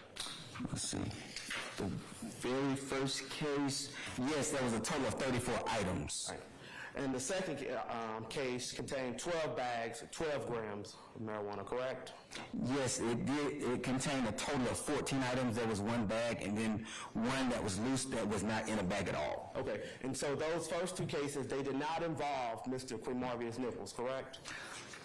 Mr. Nichols' name did not occur on those two lab reports. Okay, so the third case, which is, involved Mr. Nichols, you said that you found a loose flakes and a roach that was handed over into evidence. That's what you had to test? Well, my description notated it as a cigar wrapper and a sandwich bag that both contain green leafy material. Okay, but it wasn't 34 bags or 12 bags of marijuana, correct? That's correct. So when you weigh marijuana, the weight is typically recorded in grams, correct? Typically it is, but we do have ounces, pounds, and so sometimes we have to make a lot for larger amounts. Okay. And so there are 28 grams in an ounce, correct? Well, when we get our threshold, it's always going to be over 28.35 grams for the ounce charge, but yes, you're correct. Okay. So the marijuana that was tested in this 2018 case against Mr. Nichols weighed only 16.4 grams, correct? The total was 16.7, but yes, the sandwich bag was actually 16.4. 16.4. And it was 16.4 because you chose not to weigh the roach that was inside? No, I did weigh that cigar wrapper that contained green leafy material inside, and that actually yielded a 0.3 gram weight. There was no wrapping weight. When you have consumables, we weigh the entire thing. So that was 0.3 plus the 16.4 yielded 16.7. Okay. So the marijuana that was found, it wasn't bagged up in little baggies, correct? In this case, there was just one sandwich bag. Okay. Contained shake flakes. Do you have Looking at the actual exhibit, there's a large amount of green leafy material in the sandwich bag, and of course, I always look at the cigar wrapper and take out to make certain that it is a green leafy material, and so some of that green leafy material is darkened, but it's in the other bag here. Judge, may I approach? You may, sir. Yes. So is this, you know what a roach is? I know you would more likely be referring to the cigar wrapper. Yes. Okay. Is this a roach? Did you Let me see. consider this a roach?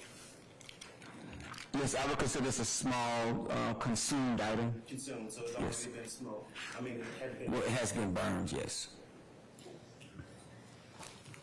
Your Honor, I beg the court's indulgence. Okay. We have no further questions, Your Honor.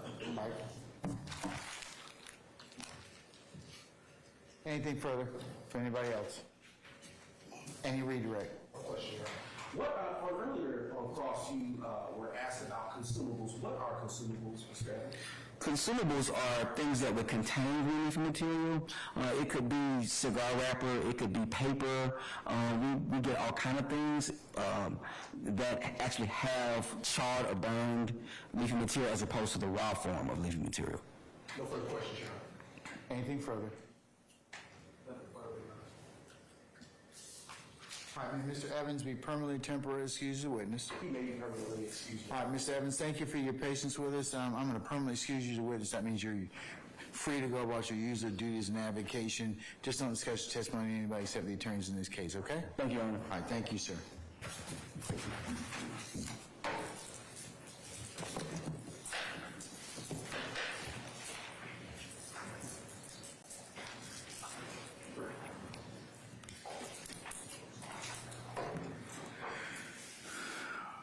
All right, ladies and gentlemen, how about a comfort break?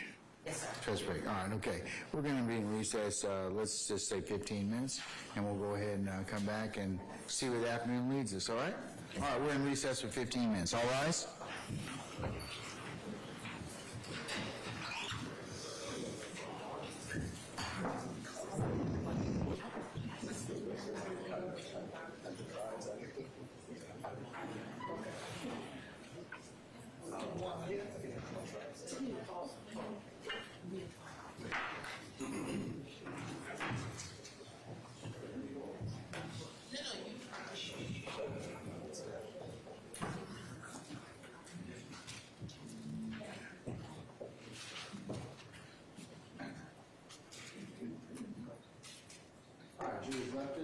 we're in recess.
that's just how it looks.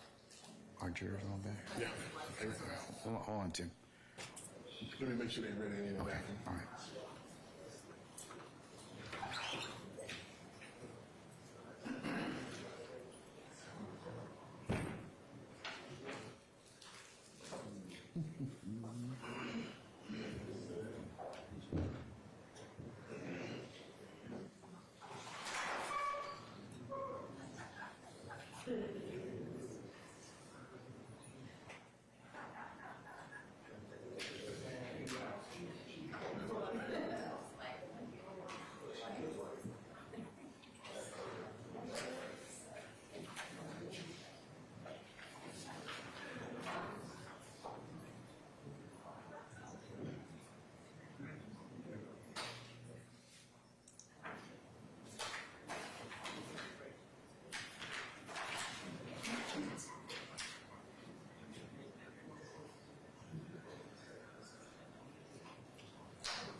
Right there. Yes.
Oh. All right, State, are you ready? Yes, Your Honor. All right. Okay, who are we calling next? Your Honor, this is going to be Officer May, and that'll be part of the court's instruction regarding the case. Can't hear you. Sorry, Your Next, we'll be calling Officer May with Act 51, and the state will request, as we discussed earlier regarding Officer May, and yeah.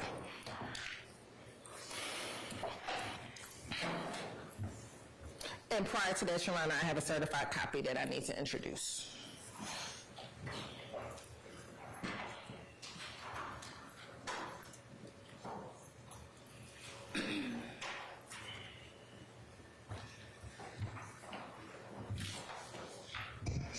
Okay, members of the media, if you would be so kind as to not videotape our next witness, Officer May, you're welcome to audio tape and take any other notes or written material. All right, anything else? Yes. Oh, sorry. No, go ahead, Mr. Steele. Yes, sir. All right, Mr. Steele. Your Honor, on Officer May, I think the sequence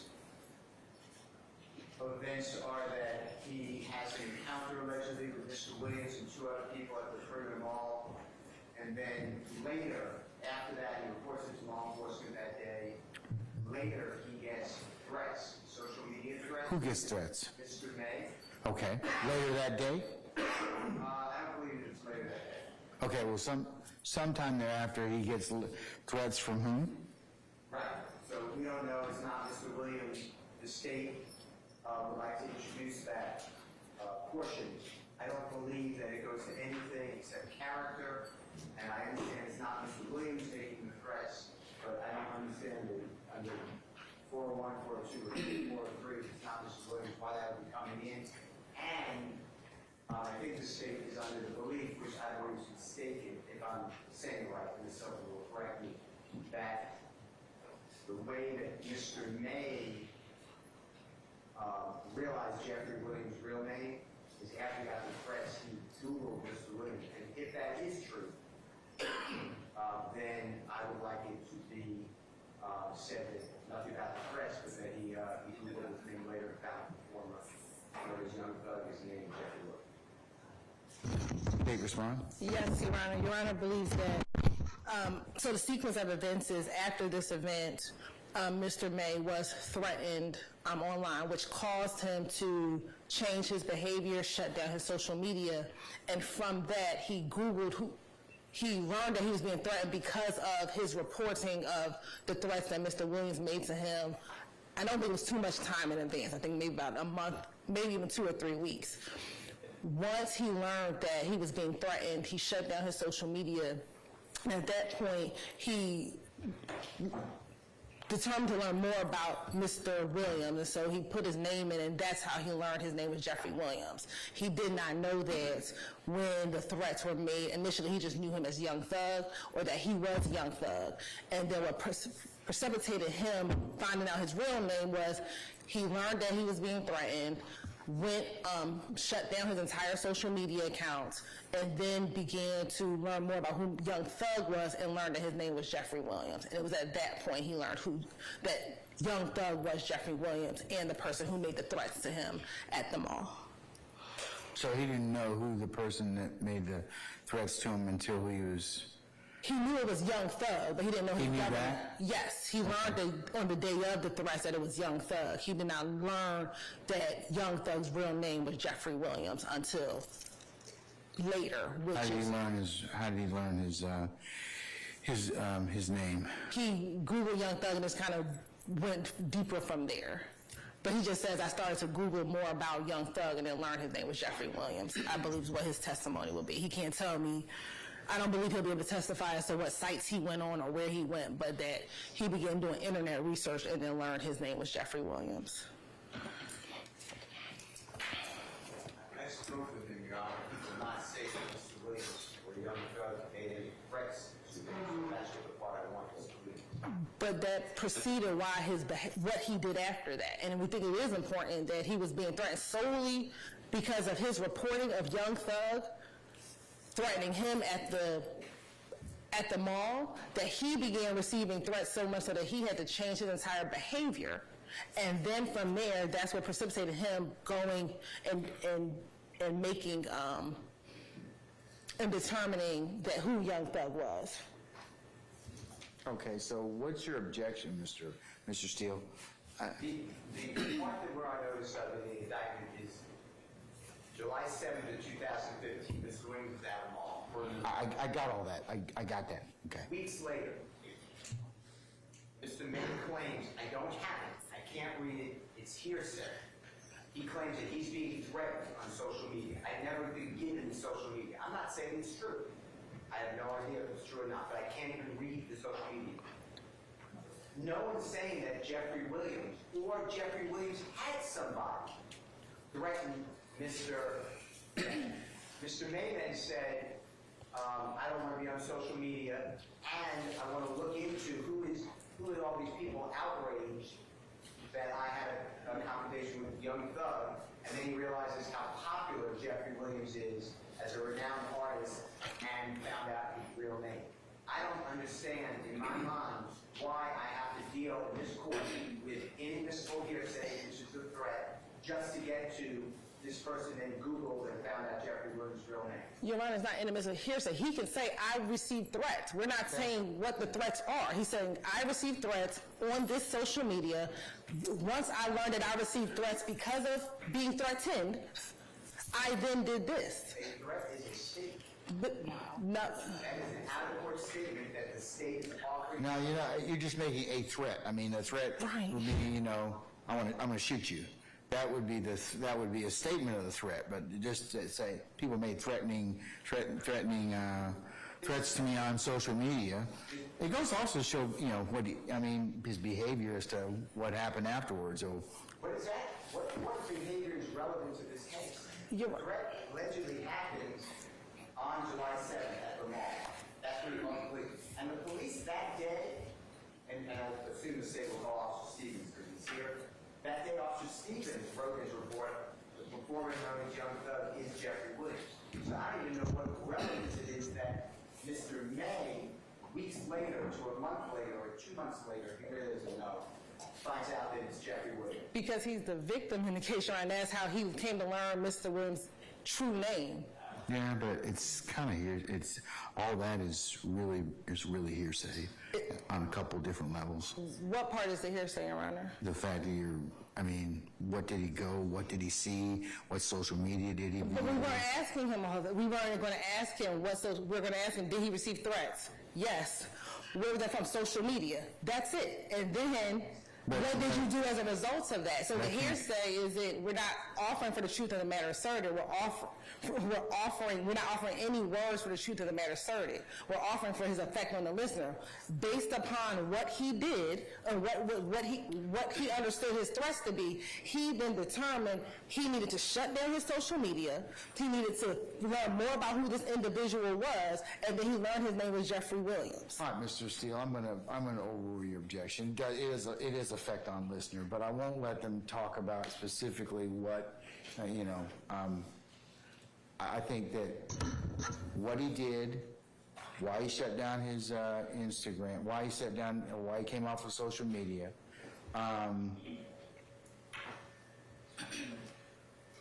And later they learned it was Jeffery Williams is who he had the confrontation with at Perimeter Mall.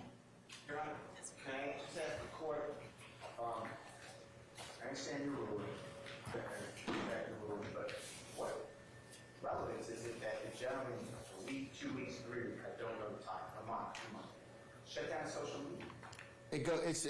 It shows the effect of what if the jury believes this, what allegedly happened to him on that particular day and why he then acted the way he did. It's not the day, it's afterward by unknown people. Well, we're not getting into unknown people. We're just saying what he did as a result of that. Well, that's all I'm asking that. I don't want the threats to be mentioned by unknown people. I may not misunderstood the ruling. Your Honor, the state doesn't intend to go into specific threats. We don't know what they are. We just know he was threatened. But if you could instruct your witness not to say that, not to go into any individual things. Yes. Mr. Matthews, sit down. You gotta wait your turn, all right? Okay, all right. Now, Mr. Sharp. Are you finished, Mr. Steele? Well, I would like it not to be threats, and he could say, I received information on social media. No. I need a statement from No, I don't think so. instruction from the court. I'd like. No. There's no evidence of this Because otherwise, No. Your Honor, it is bad character. It's not character evidence. It just goes to show effect on listener. It's a hearsay. It's a hearsay exception. Does it? Well, I don't know. Okay. I respect it. Okay, I mean, we're going to disagree on that one, okay? It doesn't go to Mr. Williams' conduct. No, it's not his conduct. It's the conduct of the person that's testifying. That's irrelevant after the fact. Okay, all right, well, we're going to, and plus, the jury's going to give it whatever weight they see fit, okay? It's all badly. It's bad. Okay, all right. Court to exclude it, and the threats of other people, I was told, Mr. Sharp, is 2 cases. We're not getting any of that. So the threats of other people we're not getting into those particular specific threats, okay? It goes a step further, and you can't mention it was threats, he just received messages then, and he changed it. I don't understand why it's relevant, but he changes social media. Why do you have to be a threat? Because your he gets credibility as to if it was just a statement, Mr. May would have to shut down his social media and then learn more about Mr. Williams. Again, it's not just him shutting down the social media, but it prompted him to learn more about who Young Thug was or is, and then determine that it was Jeffery Williams. It doesn't make who he found out Young Thug. Because it shows that he wasn't targeting Young Thug, that he was just trying to live his life after being threatened to being shot in the face, and then he gets these threats and learns more about who the person is who threatened to shoot him in the face. Anything else? Yes, I would strongly respectfully request the court to change its. I'm not going to change my ruling, but I'll note your objection and make it continue for the record. All right, Mr. Shard, anything else? Yes, Your Honor. I understand Harvard rules in effect, but my client. That's not been, anything extra, okay? What does he want to tell me?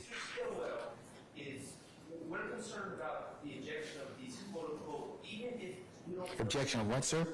You need to speak into the microphone so I can hear you, okay? And everybody else can. Okay. On behalf of Mr. Stillwell, we are very concerned and we strenuously object to injecting the subject of threats into this case. And I understand that we're not going into specifics, but even the general idea that threats are involved create, in our opinion, an implication of guilt. And Your Honor, there are 2 cases I'm going to ask Your Honor to consider. I'd like to, because a lot of times the cases that you cite don't stand for the proposition you tell me. So you've been listening to Mr. Uhelski. I'm going to go ahead and look him up on Westlaw. So, hold on. I know.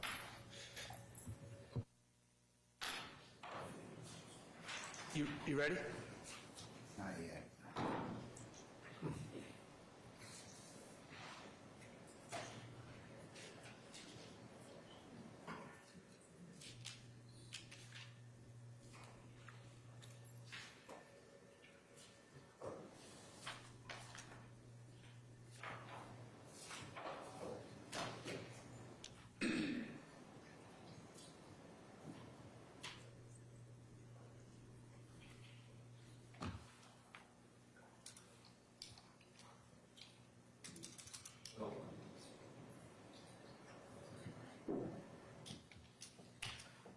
Okay.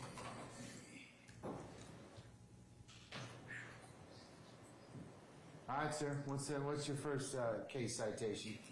Broadwater v. State, and that's 359 Georgia Appeals 87. That's a 2021 case where the introduction of evidence of threats that were not directly attributable or indirectly attributable to the defendant was found to be error.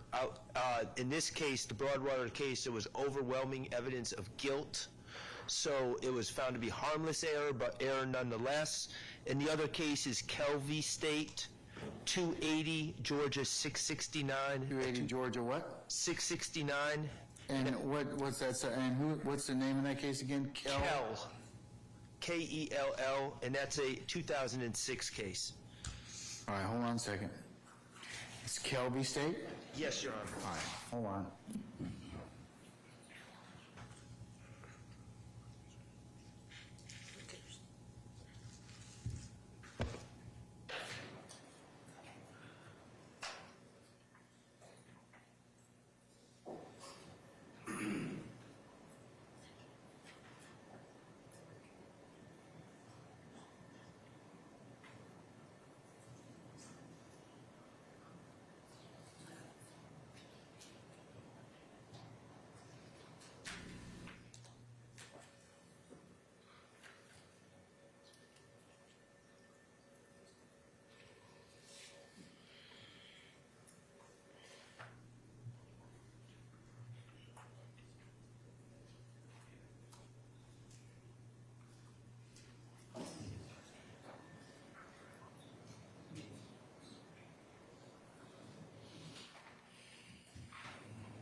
All right, Broadwater versus the state at 359 Georgia Appeals 87 seems to indicate there was a, in this particular matter, a witness testified she received text messages and Facebook messages from Broadwater's uncle threatening her not to testify against Broadwater, and Broadwater's uncle had driven past her house on several occasions. So, our appellate court concludes that it was error for this testimony to be admitted to trial, although threats were made by the uncle.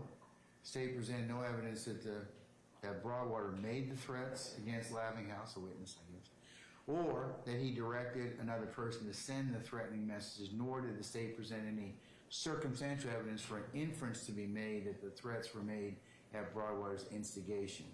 Thus, in an absence of evidence permitting an inference to be drawn, the threats were instigated or authorized by Broadwater. Laughingouse's testimony regarding threats that she received were inadmissible. So unless you all have... Your Honor, this is distinguishable from what we are doing, Your Honor. Yes, it is. Your Honor, this is distinguishable because... We're going to disagree on that. From what you told me earlier, Ms. Hilton, you said that you don't know whether or not Mr. Williams made those threats, okay? And even though I agree with you, the statements go to show effect on listener, you still have to overcome the issue of, in Broadwater, and you got to have some linkage. So I'm probably not going to admit.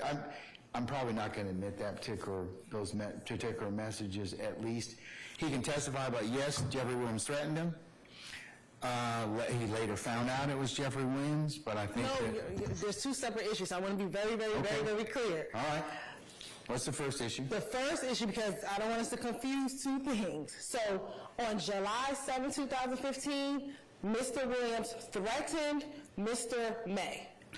So that's very different. No problem with that. What we're talking about is a few weeks later, he received threats. We're not attributing that to Mr. Williams, because here, she attributed those threats to the defendant. We're not attributing those threats to Mr. Williams. What we are saying is he received threats. Based upon those threats, he shut down his social media.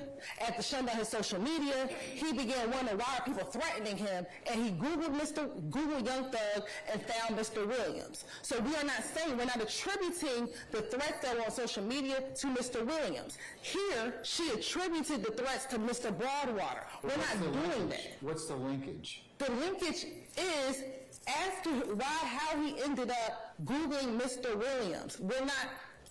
His sole reason for even trying to learn more about who Young Thug was because he received threats.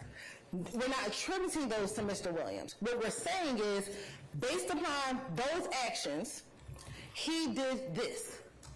Here, Broadwater was Is that all you're going to do? You're not going to mention anything about any threats?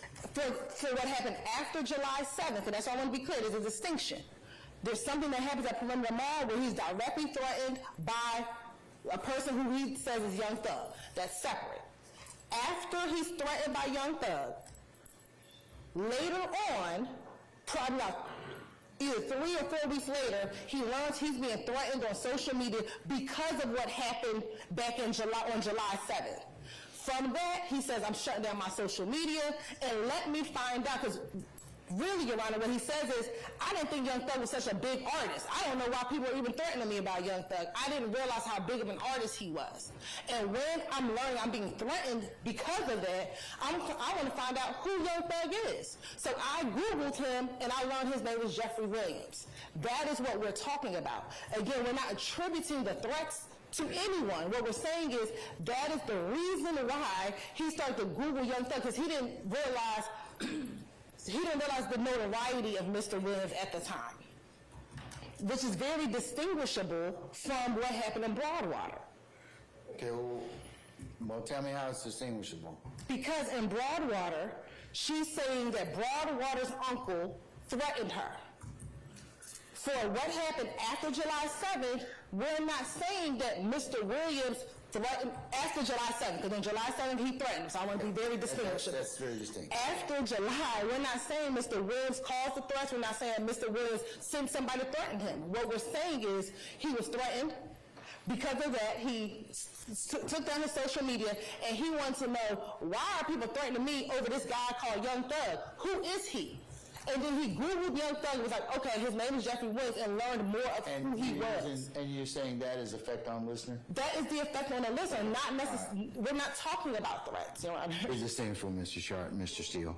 So I'm gonna, even though Broadwater and Kel are referenced in this particular case, I'll allow that particular testimony over your objection. And it'll be a continuing objection. Okay. So you understand the two. The statement made, say by Mr. Williams, that's separate. The other issue is effect on listener. So, Your Honor, and I need to address that as well. I'm going to ask Your Honor to look at. how come we couldn't have looked at this stuff like months ago? Well, You knew this stuff was going to come up. that's not right. Watch it, Mr. Steele. Watch it. We knew nothing about One at a time. I found that out today. One at a time, please. We knew nothing about these alleged threats until today. No, because we talked about these threats when Mr. Steele was talking about the issue of at Perimeter Mall, and there were other posts. So we had this conversation before. Not about this. Yeah. I don't believe it's not your case. We did. I have recollection of us talking about this particular issue already. We talked about this incident, but we didn't know about these. This wasn't. Didn't know about what? About these alleged after-the-fact threats. Well, they were these Instagram other posts that the threats came in. We never received the Instagram post. I don't believe the state has the Instagram post. So I don't know if it's on Instagram. Well, there were threats made. That's what was told to me earlier. So, Your Honor, Momon, M-O-M-O-N, v. State, 249 Georgia, 865. It's the 1982 case. 249 Georgia, what, 860? That was before that was an old evidence code, though. Right, but there's a long line of cases that have followed Momon I'm just giving you the seminal cases, probably 100 cases I could cite to this, that Momon's a very old evidentiary case. Anyways, it's 249 Georgia what? 865. 865? And we can find a more recent case that stands for the same proposition as one that's looking right now. But Your Honor, that case deals with the effect on the witness, exactly what we're talking about here, the effect on the listener, and the lack of relevance and that sort of information going to the jury. Okay, you said here it seems that we're introducing potentially very prejudicial evidence talking about threats, prejudicial to quite frankly all of us, including my client, Mr. Stillwell, to explain a course of conduct and effect on a listener that has no relevance, no probative value, or even if Your Honor felt that it has probative value, it's very slight. And so we would argue that 403 and these cases I'm citing all dictate the same result, which is that even vague reference to some threats after the fact should not be admitted, would be error to admit, respectively.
We all bear in a second, please.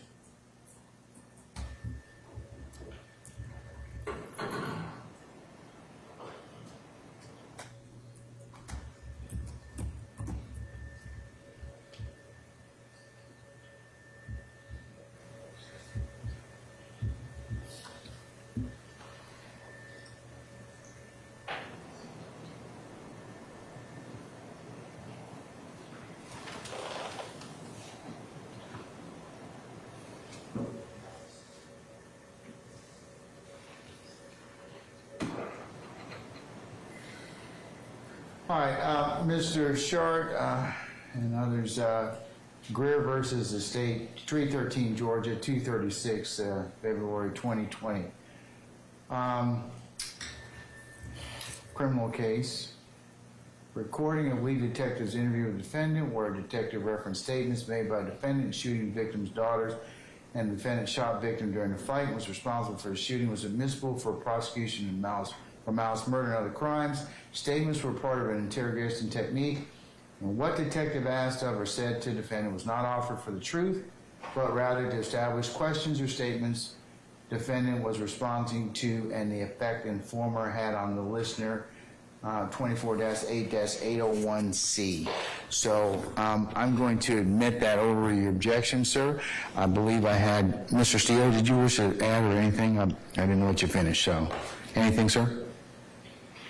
Before I move on to Mr. Matthews. No, Your Honor, saying 401, 402. In doing the 403 analysis, I find the evidence to be, from my gatekeeping function, more probative than prejudicial. And then would you instruct the jury that there's no evidence, nobody saying that the threats of Mr. Williams? No, I'm not going to do that. I'll let the jury at the appropriate time when we instruct the jury, I'll give an appropriate instruction as to that, sir.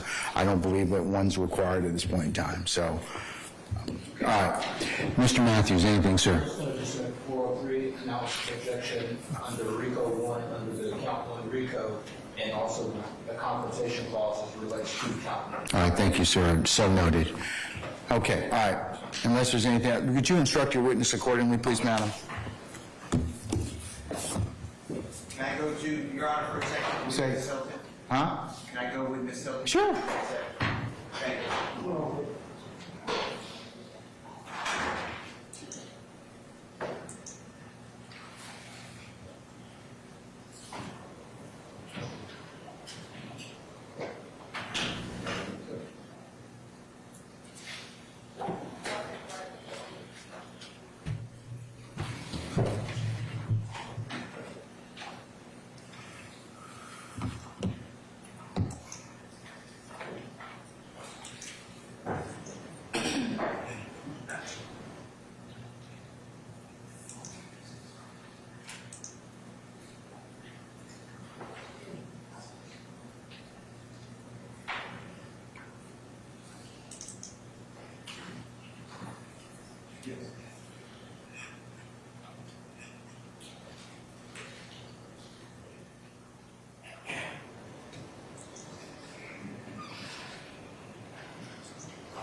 He's been instructed, Your Honor. Okay, all right. Sergeant Ingram, can we summon our jurors, please, sir?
All right, ladies and gentlemen, please be seated.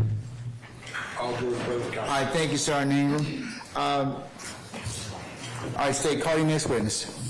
Your Honor, prior to calling our next witness, the state would like to tender State's Exhibit 189O into evidence pursuant to 24-9-901. This is a certified copy of a conviction for Mr. Trontavious Stevens, criminal action number 15SC 135856. Mr. Stevens was convicted of possession of marijuana with intent to distribute, where he received 10 years commuted time served, possession of a Schedule II controlled substance, possession of a firearm during the commission of a felony, possession of a firearm by a convicted felon, failure to maintain lane. This is all for the July 3rd, 2015 incident in which he was stopped by Officer Collins. He pled to this on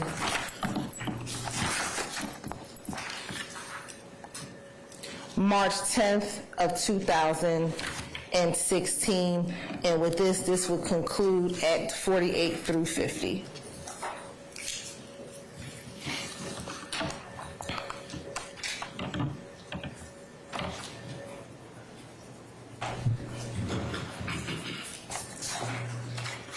Has it been previously shown to defense counsels? Yes, Your Honor. All right, any objection, Mr. Sharp? Your Honor, the objection under the Jefferson case. So noted, sir. Mr. Steele? Yes, sir. I also ask that the sentencing sheet be removed, Your Honor, and this is not going to prove the enterprise of the RICO. Objection, Your Honor. Mr. Steele, please don't speak your objections like that. I don't want to have to advise you again on that, okay? All right? Objection, Your Honor. My objection. The objection's on relevance. I'll overrule the objection. I'll admit it, and as we mentioned later, we'll call what particular, whatever's been admitted, the court will take up that issue later. All right, so it's admitted. Thank you, Your Honor. Next, we're moving on to Act 51, we call Christopher May. All right, summon Christopher May, please. All right, Mr. Officer May, come on up to the witness stand, please. Once you get there, be so kind to turn and face Sergeant Ingram and be sworn as a witness before you sit down. Raise your right hand. You swear upon the testimony you give today the truth, the whole truth, nothing but the truth? I do. Have a seat. Yes, sir. State and spell your first and last name for me. Christopher May, last name May, M-A-Y, And where are you employed? the Roswell Police Department, And how long have you been with the Roswell Police Department? since December of 2016. And what do you do for the Roswell Police Department? I am a traffic investigator assigned to the traffic unit. Prior to working for the Roswell Police Department, what type of work did you do? Public Safety Director. And did you work for a specific company? At which point? Oh, how many companies have you worked for in public safety capacity? 4. I want to direct attention specifically to 2015. Which company did you work for? Andy Frame Security Services. If you can slow that down. Sorry. Andy Frame Security Services. And when you work for Andy Brand Security Services, where did you work? Perimeter Mall. And how long did you work at Perimeter Mall as a security director? From 2007 until December of 2016. And just tell the jury briefly, where's Perimeter Mall located? It's going to be located in the city of Dunwoody. It's going to be right off 285 Ashford Dunwoody Road and Hammond Road intersection. All right, and let's talk a little bit about the mall.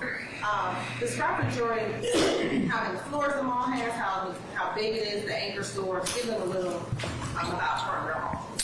Perimeter Mall is a 2-story shopping center. They have 3 anchors. When I was there was Macy's, Nordstrom, and Von Maur, parking deck, food court, various shopping establishments, including Apple, Victoria's Secrets, Champs, Foot Locker, that kind of stuff. And is there a dealer that anchors on the other side? Yes. And does the mall have escalators? Yes. How many sets of escalators are in the mall? 3. Right. And where are those located? One's going to be in front of Macy's. One's going to be in front of Nordstrom. And one's going to be in the center court. Sorry, it's been long. I'm going to show you what's been marked as State Exhibit 186P. Tell me if you recognize what's in the 186P. That'd be the center court area for the mall, from the upper level vantage point. And how do you recognize it? I can see the food court off to the bottom in the lower right, and that's not going to ever get moved, so. Is that a fair, accurate depiction of the center court and the center escalator as you remember back in 2015? As best I can recall, yes. Okay. Your Honor, this time the state like the Tennessee Exhibit 186P into evidence. No objection, sir. All right, Stage 186P is adjourned and published as you see fit. Did you serve as the director of security the entire time that you were at Perimeter Mall? Yes. Okay. What were some of your job duties and responsibilities? I did the hiring, the filing, the contractual compliance. I served as the first level for him. Slow down. Oh, I apologize. I did the hiring and filing, contractual compliance, scheduling, managing account hours and deployment of those hours. I employed security officers and police officers. I did operational startups, takedowns, developed policies and procedures. When you say operational startup and takedown, what do you mean? I would have to travel sometimes for new facilities, new contracts, or to go and take a contract down that ended. And as the director of security, were the security personnel that worked with you armed security? No. What were some of the jobs and responsibilities of the security guards at Perimeter Mall? They were actively to patrol and be visual deterrent source, as well as a first contact point for customer service for anybody who might need assistance. They did incident reporting for any kind of liability incidents, slip and falls, any kind of criminal activity was reported to the property. They would also take a report as well, so we could document that and keep track of what we call hotspot areas of high crime. And taking you to July 2015, you can recall how many security guards did you have under your leadership? Depends on the time of day. It could be anywhere from 2 overnight. It ramps up to 4, then 5, and then 6. And then around between 3 p.m. and 7 to 8 or 9 p.m., depending on the day of the week, it could be 8 to 9. And then on the weekends, it could be 10 to 12. And you said something that some people work overnight. Was Perimeter Mall secure 24/7? Yes. Take me to July 2015. Did you have a specific shift that you worked? I worked various shifts. On that day, I'd have to look at what day of the week that was. I'm not sure. That's okay. Generally, you work a variety of different shifts? A variety of different shifts. Mm-hmm. Since you are not armed and your security officers are not When there are disturbances of death, what occurs? We contact the Dunwoody Police Department. I'm going to direct your attention now to July 7th, 2015. Were you working that day in your capacity as director of security? Yes. Okay. Did you have other security guards working that day? Yes. To know, do you know how many security guards you had working on that day? I have to look at the deployment, but there should have been 8. In 2015, did Perimeter Mall have a store called Chemist? Yes. Where was that store located? So it's going to be off the center court towards the Macy's side, on the lower level. What type of store is Chemist? And there's sporting goods, athletic apparel, shoes, hats, things like that. And on that day in July of 2015, did you have the occasion to respond to the Chemist store? I did. Why did you respond to the Chemist store? I had a security officer who was notified about individuals on skateboard electronic devices. We term them hoverboards. It's been becoming popular, and so I was notified that he tried to advise his individuals to get off the hoverboards, and he was met with resistance. So they're informed that what they need to do next is contact me so I can come and try to explain the policy a little bit better and see if we can't get some voluntary compliance. And what was the policy regarding hoverboards? What was the policy regarding? They weren't permitted to be used on the property. Why? The property, so it's for liability reasons, insurance. The property wasn't built to safely allow those type of conveyances to be operated. There was an exclusion in their policy for anything that was related to disability or handicap issue. And did you ultimately respond to that Champ store? I did. What happened once you responded to the Champ store? When I responded to the Champ store, I could see the 2 individuals on hoverboards inside of Champs. We stayed outside the store. We're not going to interfere with the shopping that's going on inside the store. And we waited for them to come out. And from your vantage point, were the individuals on the hoverboard inside of that store? Yes. Did they eventually come out? Yes. Can you describe the males? Can you describe the males?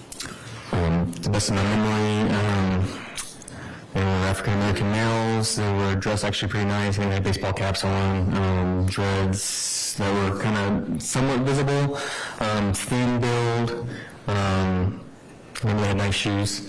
And then they had a third individual with them that was not on a hoverboard. He was kind of taller, maybe not heavy set, but, bigger. They were thin. And he was older. How many people did you see that day? 3. All right. So there were 2, all 3 were African-American males? Yes.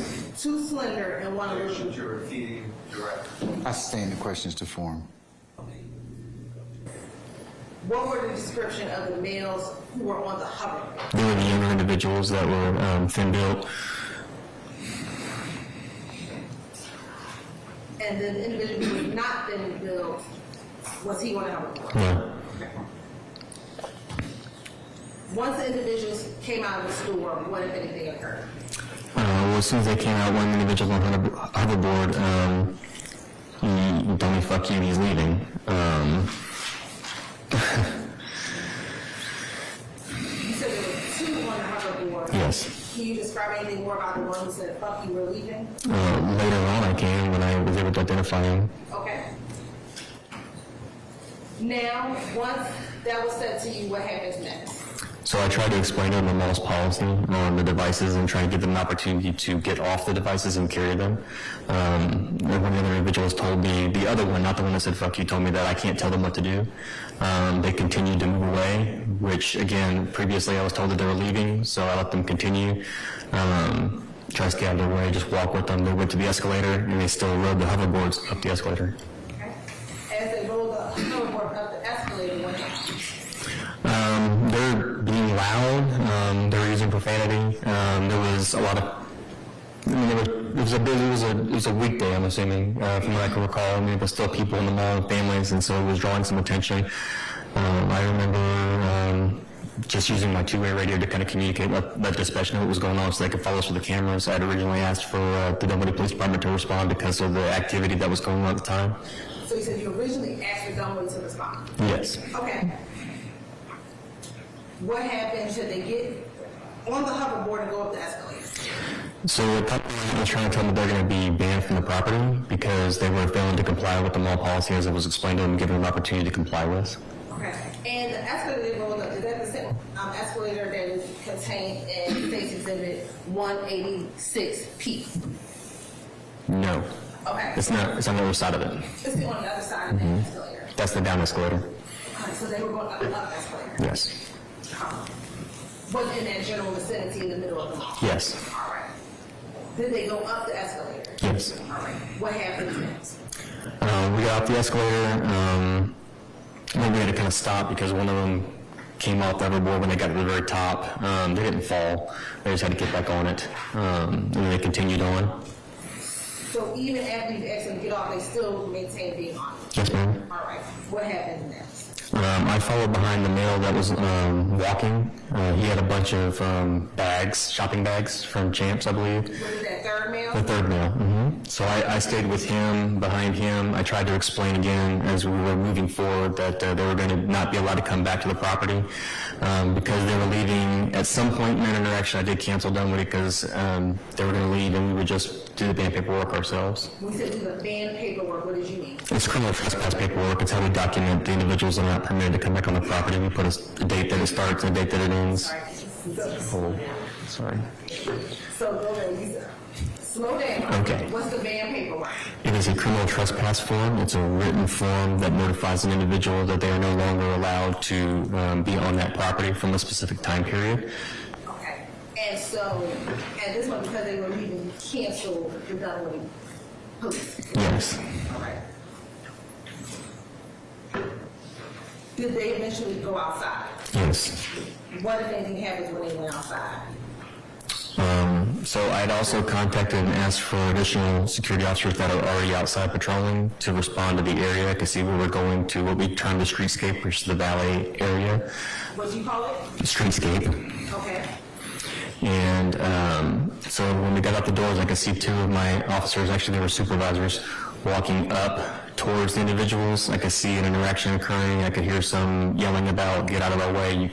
And then I remember this specific gesture where the arm came out wide, like you're free to go. Like we're not going to stop you to leave. Who made that gesture? Those supervisors. Okay. One of your employees? Yes. All right. And you said you called this area. What was the area that you were in right now? The streetscape. Streetscape? Streetscape. Mm-hmm. Okay.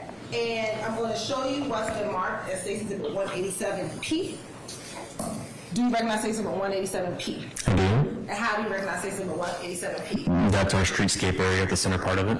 And is that a fair and accurate depiction of what the streetscape area looked like back in 2015?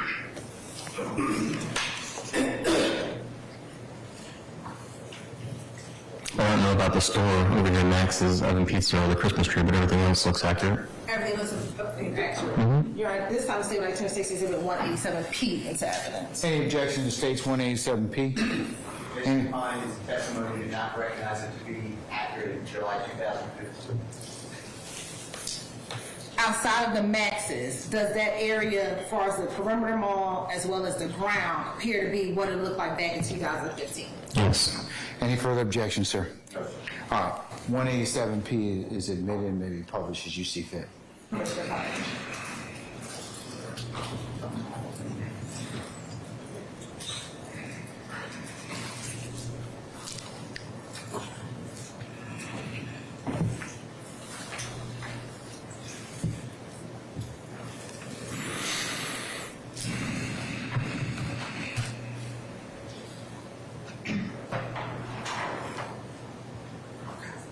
Now, is this the well area or the street well area that you're just referring to? Yes. Okay. Yes.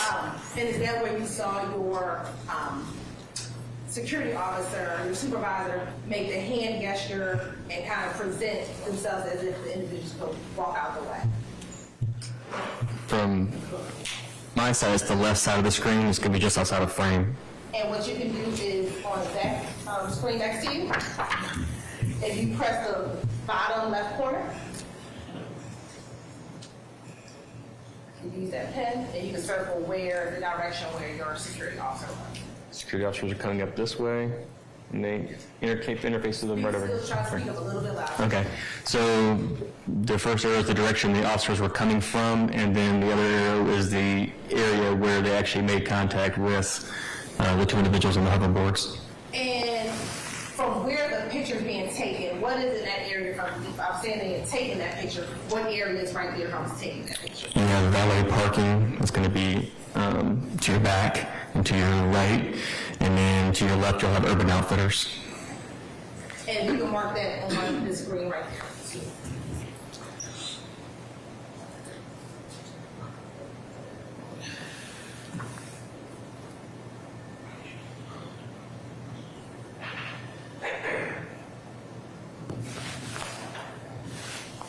All right.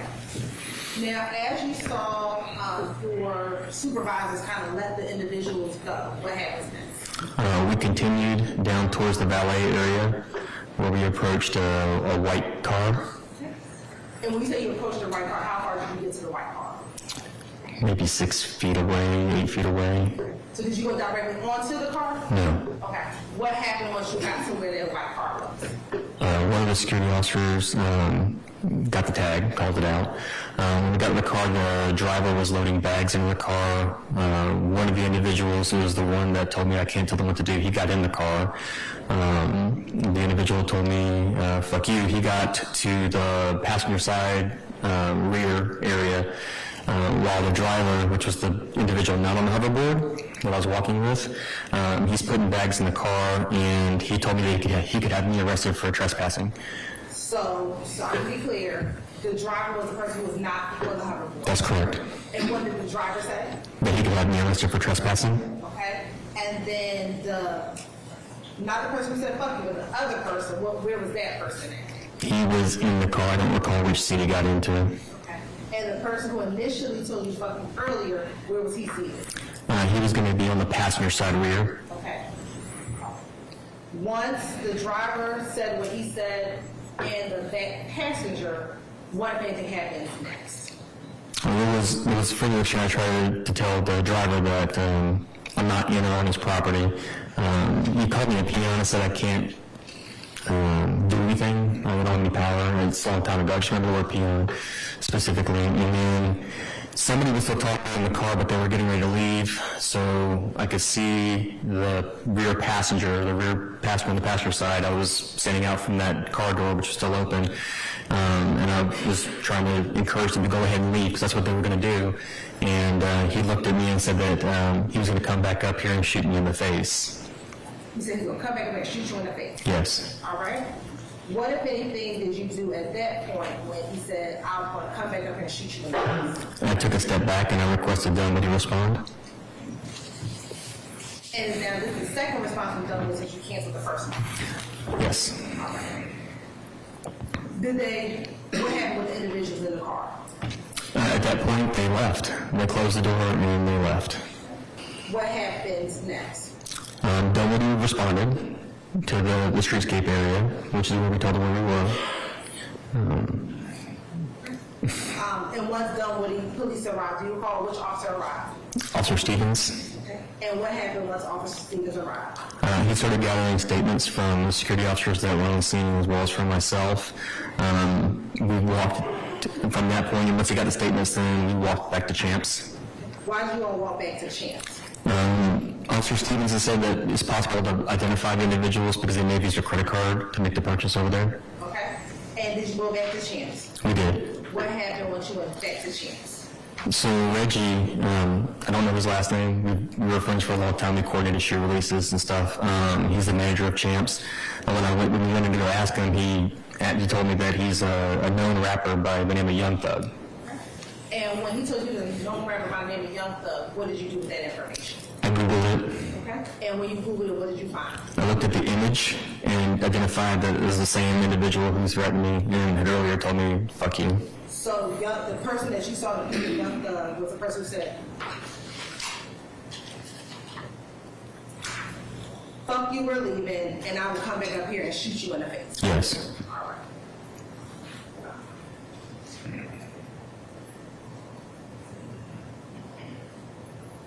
Did there ever come a time, well, let me ask you this. So after you learned that information, what happened next? After you Googled who it was, what if anything happened after that? I typed my statement for Dunwoody.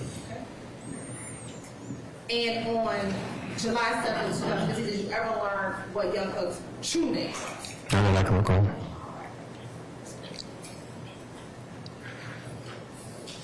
Now, the incident as it took place, was that captured on surveillance video? Yes, And have you had the opportunity to look at that surveillance video prior to your testimony today? I have. And have you also had the opportunity to look at a snippet of excerpts from the large surveillance video in this case? I have. And both looking at the surveillance video and the snippets, were they a fair and accurate depiction of what you just testified to back on July 7, 2015? Yes. I'm going to show you what's been marked as State Exhibit 188P. Tell me if you recognize State Exhibit 188P. Yes. How do you recognize State Exhibit 188P? It's the same video disc that was recorded that I signed to verify that I viewed the video snippet. And does the original, so not the excerpts, the original video appear to be the same video produced regarding this incident from July 2015? Yes. Did it include any additions or deletions? No. Now, did the excerpt portion appear to be portions from that original video? Yes.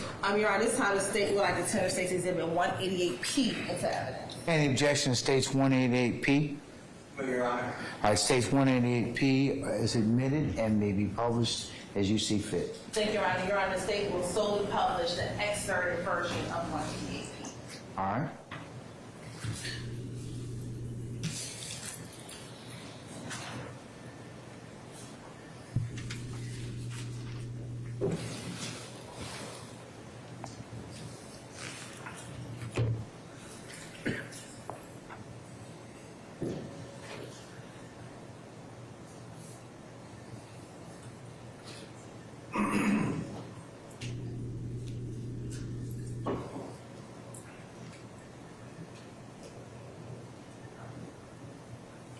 Now, looking at that, those individuals on the hoverboards, Yes.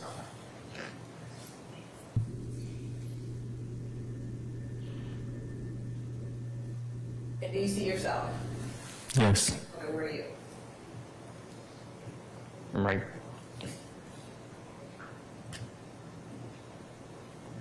Right there.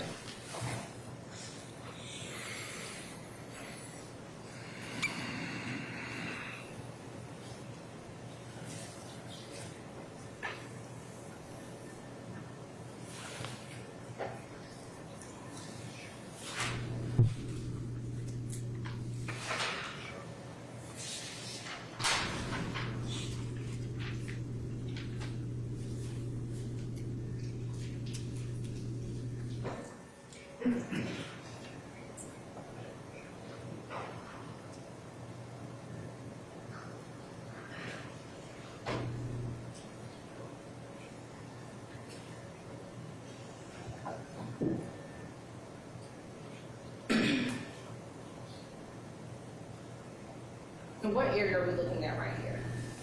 We're looking at the entrance area from the streetscape into the mall.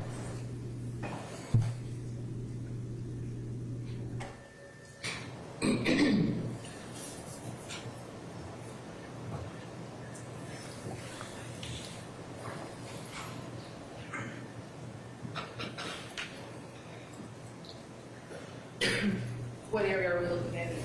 The streetscape area. And the first person on the hoverboard, which person was that? I don't recall.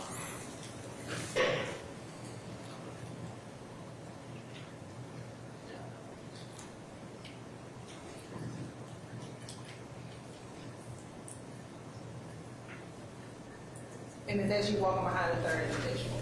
Yes, ma'am.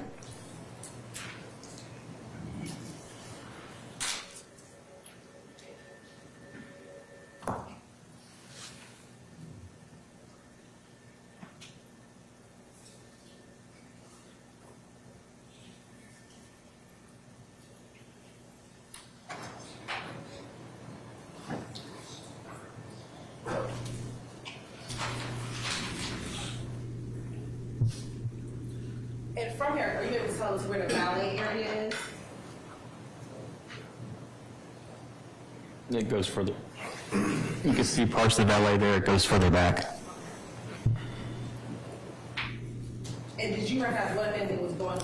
this portion of the video. So that's going to be where the car is parked, and that's where we're going to be standing while they're loading the bags.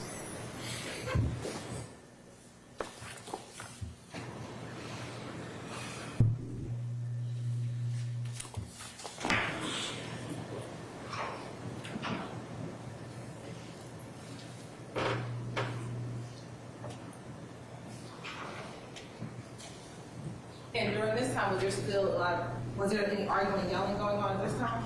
Or do you recall? I don't recall.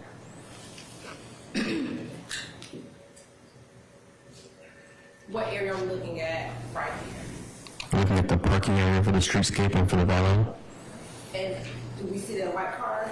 Yes, right there. Okay. Is that the same white car? Yes.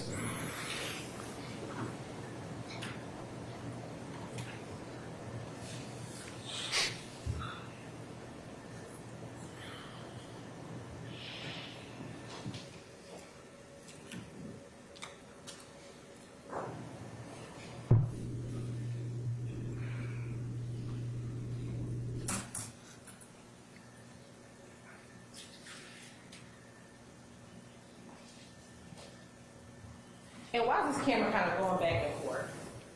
It's on an auto touring cycle. And what's an auto touring cycle? It's a pre-programmed route that the cameras will take when they're not being used.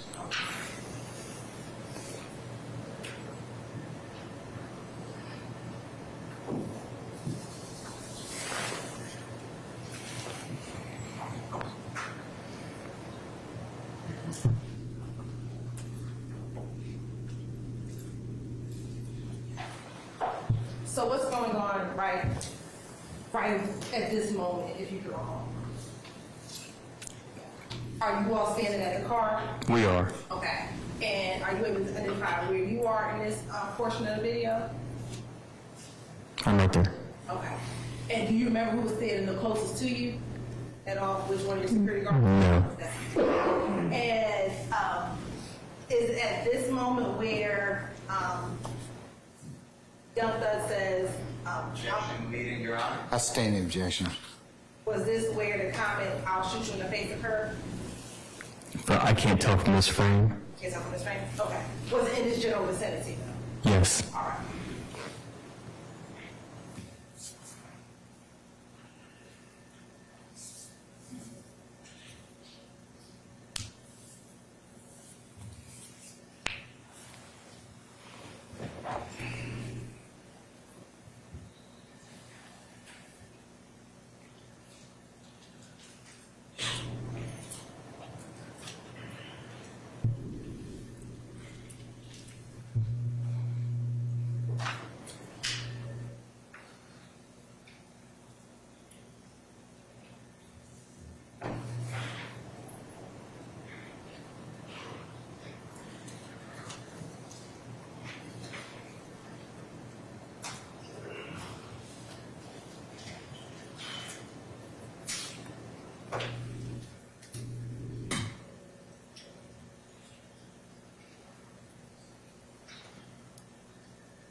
And is that when the vehicle left? Yes.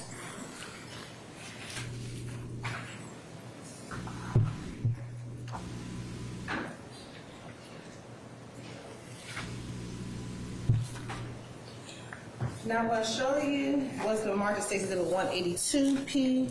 Excuse me. Can you see that? Sure.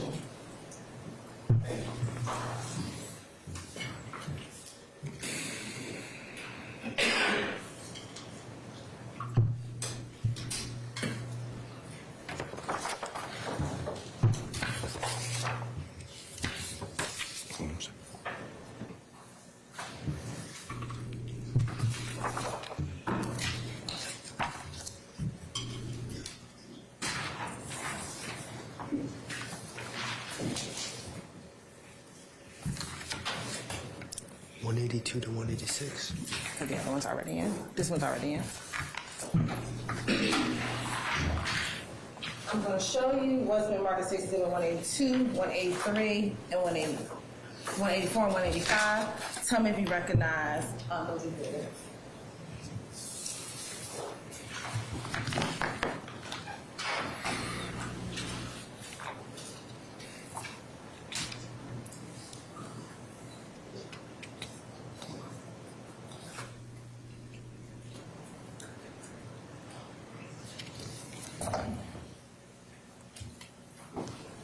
I do.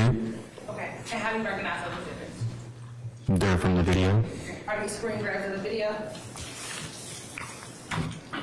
Yes. Okay, and do those appear to be fair and accurate depiction of screen grabs from the full video in this case, provided to us in this case? Yes. Your Honor, does it state with like the Senate states in 182 to 185 into evidence? Any objection to states 182P, 183, 184, or 185? All right. They're admitted and may be published as you see fit.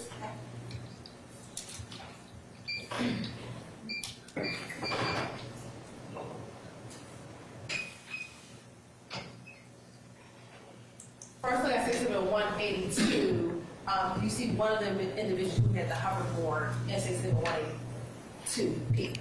Yes. All right. Looking at 182P, does that individual have any bags in their hand? Can you tell? No, I can't tell. Okay. We go to the next good. Looking at 183P, is that the same individual with the hoverboard? Yes. And does that person appear to have any bags in his hand? No. All right. Next, looking at 184P, that's kind of where we stopped before. Is that you? Yes, ma'am. All right. And can you tell from this image who that other person is? That'd be Officer Hutchins. Okay. Was that one of the security officers? Yes, it was. And was Officer Hutchins the security guard who initially called you to chance? Yes. All right. And looking at this, that screen grab, just that area going into the front door. Yes. All right. And then last 186.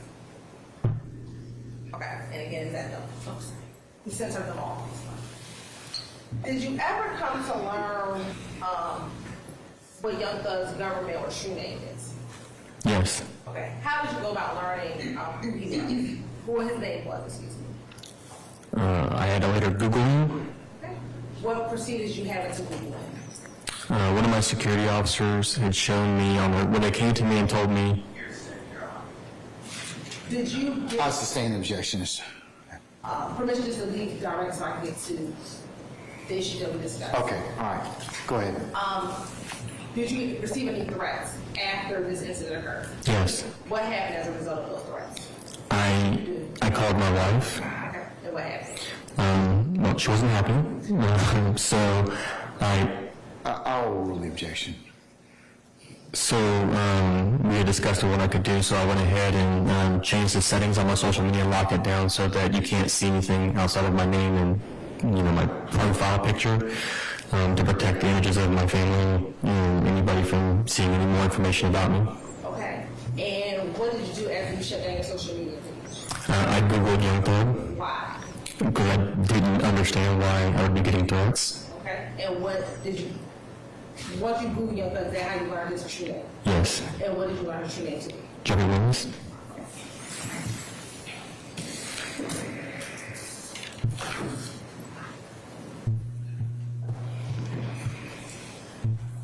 And let me ask you this. When Young Thug, or the person you later learned to be Jeffery Williams, said, fuck you, we're leaving, and I will come back up here and shoot you, did you understand it to be behavior that is truly humbling under God? No. Thank you. Cross.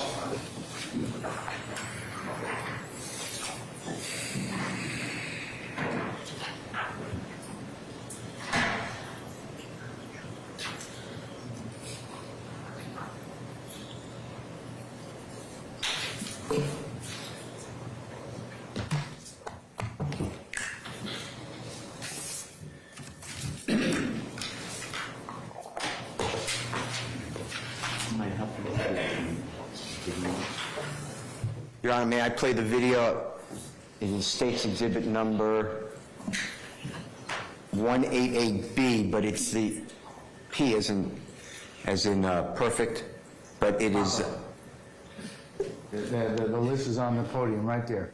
but it's the condensed video. Which one is that one, sir? You said 188, Papa, you want to see the snippets, or? It's the snippets. All right.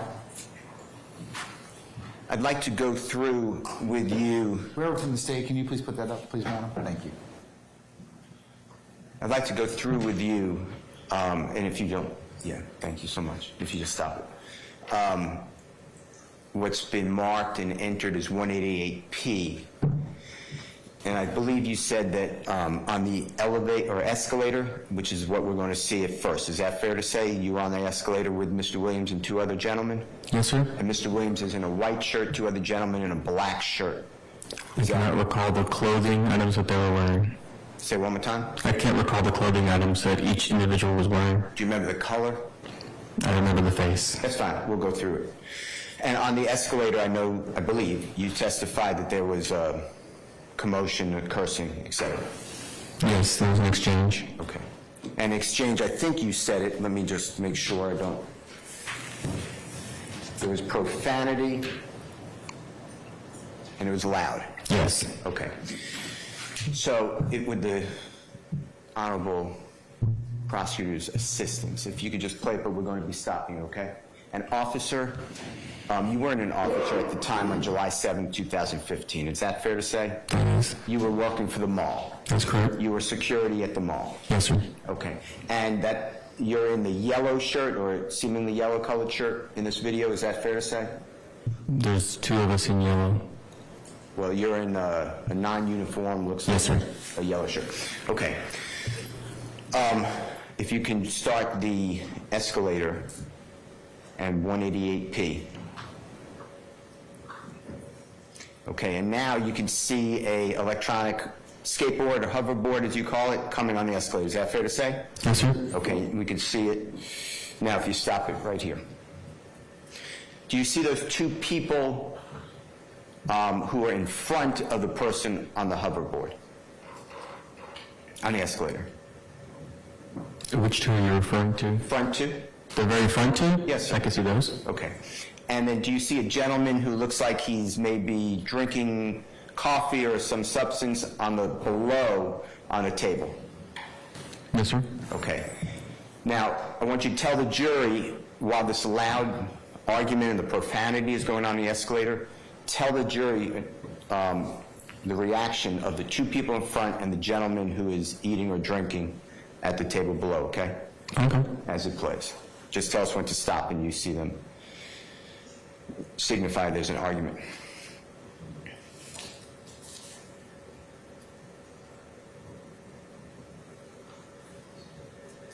That's how the first two get off the escalator. If you stop, if you don't mind.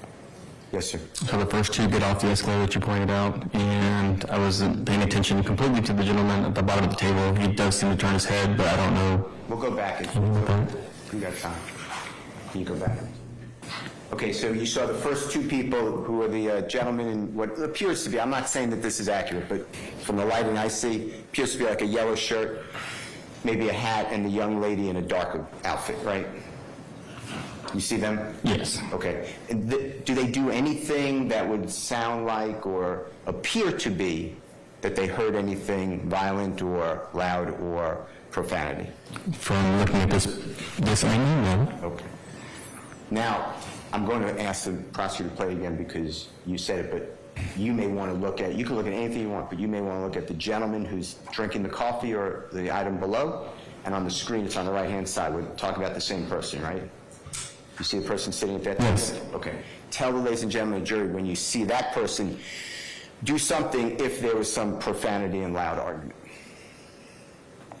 If you could play. There'll be speculation. I sustain the objection. Well, just tell us if you see that person move.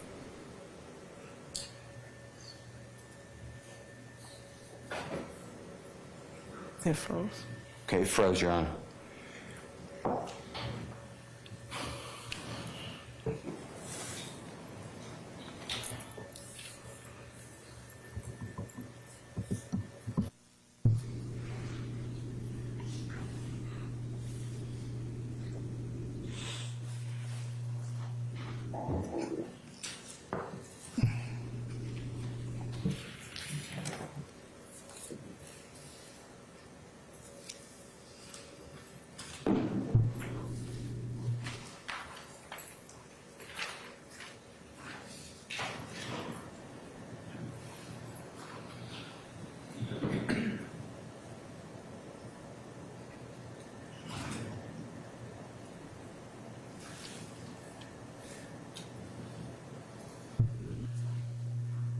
Okay, if you could stop it.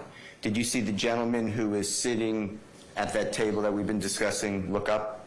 I saw him look around, I didn't see him look up. Okay. With regards to the next series here, you see these two people now coming up. They're both in what I would call darker shirts. You see those two people coming up? Yes. Okay. And each one of them, I believe, is holding bag or bags. Is that fair to say? Yes. And can you tell, ladies and gentlemen, jury, do those bag or bags come from Champs Sports? I couldn't tell you if all those bags came from Champs Sports. Okay. And what does Champs Sports sell? Is it fair to say they sell shoes or sneakers? That's some of what they sell, yes. Okay. And the first person that's about to get off of this escalator, this up escalator, that's a person on the hoverboard, right? Yes. And just to be clear for ladies and gentlemen jury, is it fair to say that Mr. Williams, the gentleman you say is Mr. Williams, is in the white shirt that already exited this screen that we're showing? I can't tell you which shirt he's wearing. He's one of the two individuals on the hoverboard. You're not sure which one? I can't see his face. You're asking me to recall this from years ago. Okay. And to be clear, we're talking about 8 years and 5 months ago, right? That's correct. And Perimeter Mall's in DeKalb County, fair to say? DeKalb County, yes, sir. And you've never testified in this. This is the first time you ever testified in a case, right? About this? About this? Yes. You're aware the DeKalb County case was dismissed, right? When was I made aware? When I spoke with you? Okay. All right. If you can keep playing it, but we're going to ask you to stop, okay? Now, that's the gentleman on the hoverboard who you said has a little bit of problem, I guess, with the hoverboard. And you can stop it if you don't mind. Yes. You see, we kind of have to stand around him. Sure. Okay, and now just for, and I think you did already, that is you on the escalator, off the escalator, on the first person we can see that's depicted on the screen on the right-hand side of that escalator boundary. Is that fair to say? Yes, sir. And then directly, it looks like behind you, but to your right, that is another mall officer, mall security officer, and that's employee Hutchins. Am I correct? Yes, sir. Okay. And then behind that gentleman, is that also with security of the mall, or is that a shopper or another person? I don't know who that is. Okay. Now, we're going to see you, I believe, are you speaking into some sort of microphone or walkie-talkie or radio? It's two-way radio. Okay, is that what you're doing around this time? Yes, sir. All right, and you're actually alerting, are you not, other co-workers of yours about Mr. Williams and others, the two others leaving the mall? Is that fair to say? At that particular time, I don't know exactly what I was communicating in this frame. During the course of the incident, I did request additional units. And when you say additional units, that's also the mall employees? Yes, security. Okay. And then you asked them to come on the, you call it the escapeway? Streetscape. Apologize. To have an encounter. I'm not saying it's violent or anything, but have a conversation or be present on that area when Mr. Williams and the other two people are leaving. Is that fair to say? I requested to arrive and respond to that area to try to get a license plate. Okay. Did you know that Mr. Williams was going to the valet, or you just were going to have him follow to their car to get the license plate? Really, to follow. Okay. If we can, I'm going to ask the prosecutor to play the video again, but I'd like you to notice yourself. Did you start to run at this point? And if you don't remember, we're going to play it, okay? I don't remember. That's all right. Let's take a look at it.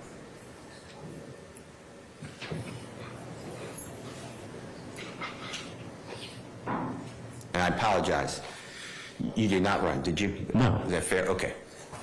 That's later. We're going to get there. All right. Now, and if you could stop it 1 second. Now, there is other time that goes by, but this is the exit to get to the valet area or the parking lot. Is that fair to say? Yes, sir. And what we did was we took the video instead of sitting here for a long time. We just made the relevant portions, or what we believe to be relevant, in order to make it faster and flow better. Is that fair to say? Yes, sir. Of the video. Okay. And the first person to come out of this doorway is the person on a hoverboard in a white shirt. And if you don't remember, we're going to show it to you, okay? Can you show it to me, please? Yes, of course.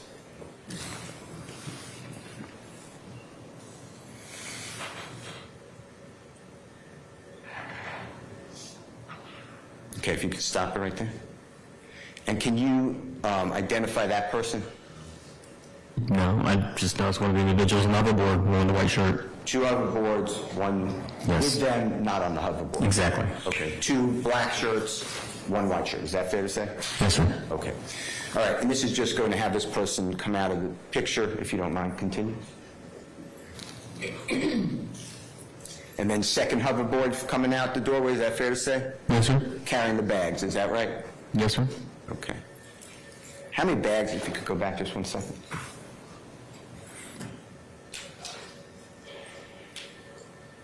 Do you know how many bags there are? No, sir. Okay, it's fine. If you're going to freeze, it's fine. All right, we'll just continue. Now, do you see, I believe you're going to see yourself come out with the gentleman who's not on a hoverboard. Is that fair? That's fair. And then tell me if you see yourself running. I'm going to ask you questions about that if you don't mind.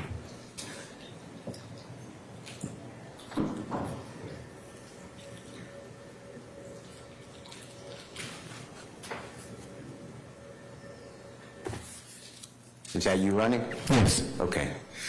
And is this the mall security officer Hutchins now coming out too? Yes, sir. Okay. And then I think it's going to flip to another vantage point on the video in a moment.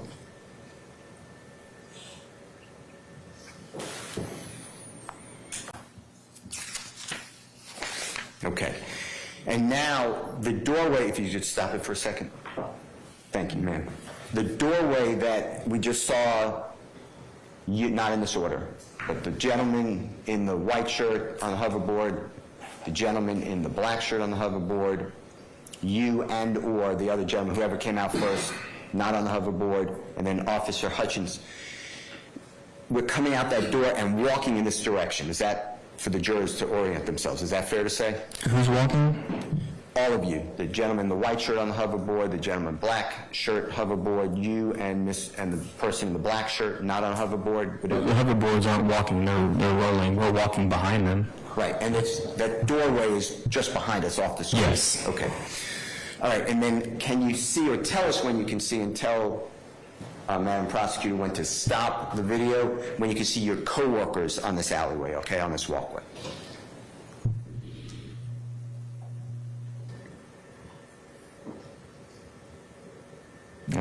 That's them there. Stop it now? Okay, and identify those people if you can.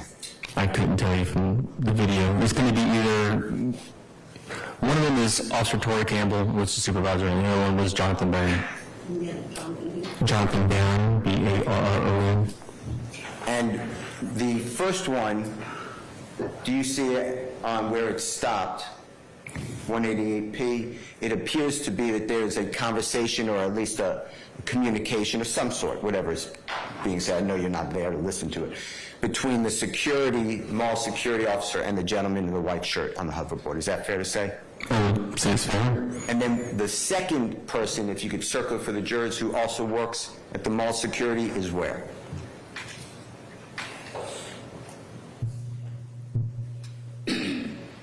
Again, it's kind of hard to tell with the video quality, but I believe that's the other one. Okay. In kind of like orange type vest? Yeah, they were wearing either an orange vest over the yellow. It's a bicycle uniform. Okay. All right.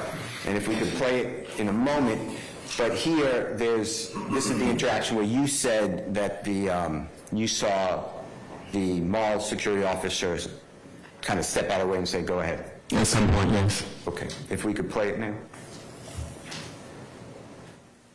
You're talking a little bit, right? Or doing something together. Is that fair? Yes. Okay, if you stop it. Thank you. And the gentleman in the white shirt, he then was let go, or he went around them. Is that fair? Yes. Okay, and then the second person on the hoverboard is now even with, according to this vantage point, and if he's not even, you correct me, with the two co-workers, right? Yes, sir. And then you're the last person standing closest to us as we're watching the video on the right-hand side, correct? Okay. Okay, and the gentleman who's walking is maybe, I don't know, a foot in front of you, a step in front of you, 2 steps in front of you, walking the same direction. Yes, sir. Carrying the bags. Okay. And your mission now is to do what? To just have them leave. And what are they doing? They're leaving. Okay. All right. Continue if you.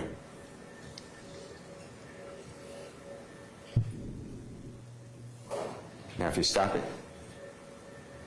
There was conversation, if you saw, or whatever they're doing, between the other gentleman in the black shirt on the hoverboard and those two co-workers of yours, small security.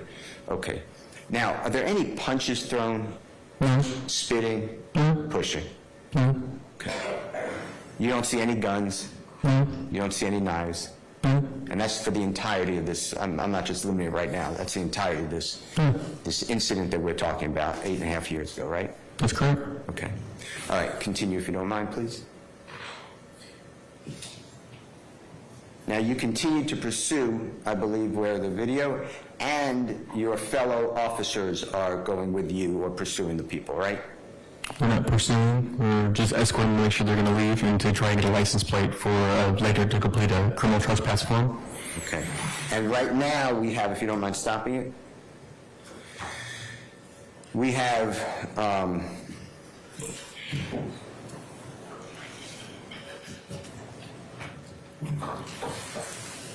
let me see if I have their names, or you can help us. We have a total, I believe, of 4 mall security people walking with, following these people. Is that fair to say? Who's leaving the mall? That's correct.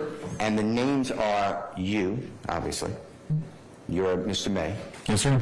We have Mr. Hutchins. Yes, sir. We have Mr. Help me with the name. Barron, B-A-R-R-O-N. Barron, yes, sir. And we have Mr. Campbell, C-A-M-P-B-E-L-L. Is that right? Yes, sir. Okay. And everybody's going to where these people are getting their car to leave. Yes, sir. All right. If you can continue to play it. Now, I know you didn't know at the time, but you know afterwards that Mr. Williams is a well-known musical entertainer. Is that fair to say? Later, yes. And you notice that people now are congregating out here by the banister? Yes, sir. Okay. You see some people with their videos out, their phones out taking video? Yes, sir. And show, if you can stop it for a second.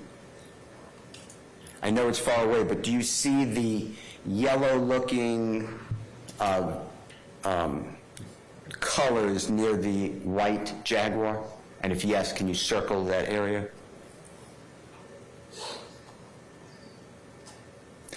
And the white Jaguar is right there. Is that fair to say? Yes, sir. So right now, you have you and your 3 co-workers around that car, correct? In the area of the car, yes. And I know it wasn't the person who you identify as Mr. Williams, but you say that another person told you to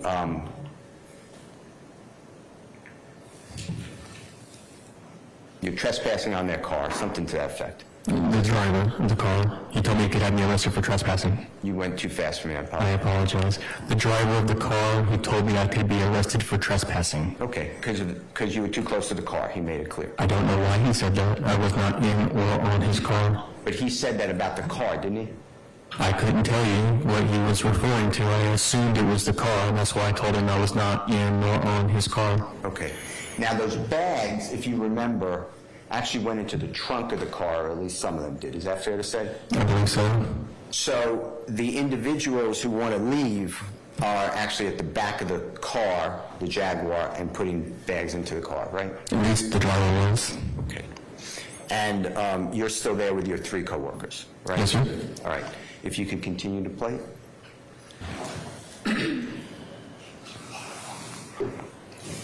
Now you see a group of people on the walkway coming over, looking over towards you and your co-workers at the white Jaguar? Yes, sir.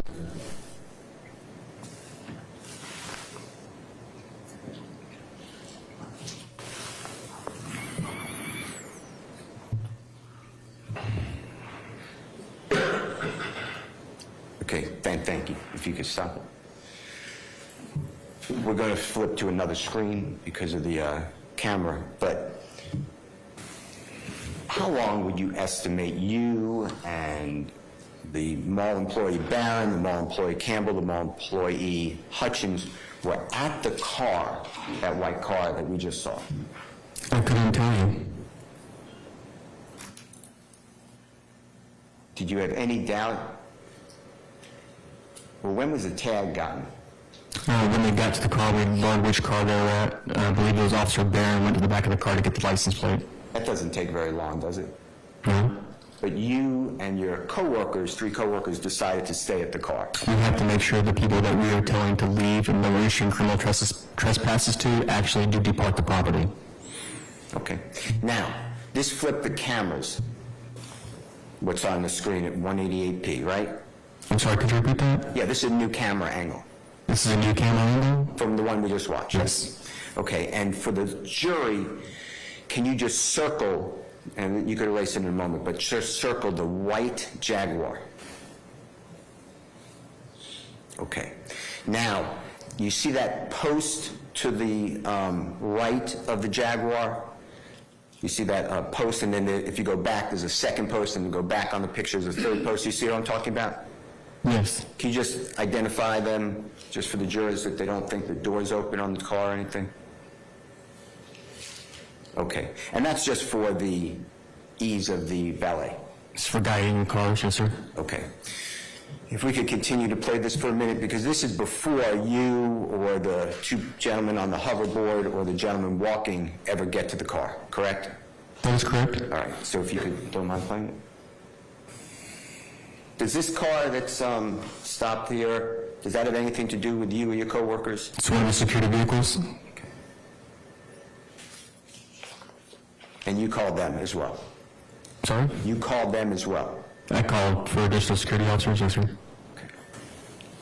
And this is just the scan of the parking lot and the road in front, right? Yes, sir. I don't know, the camera may have not been functional for us to take control over. We've had problems with different cameras, but this is an auto tour, so maybe it's just stuck in auto tour. It's okay.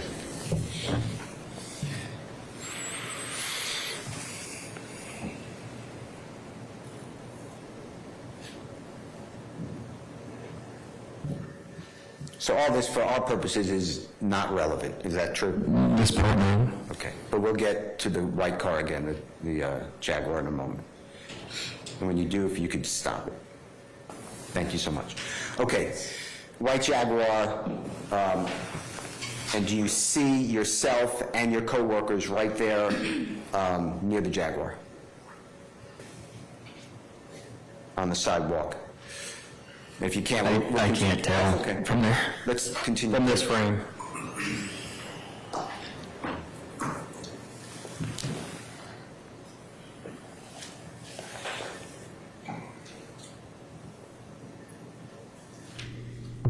Can you please?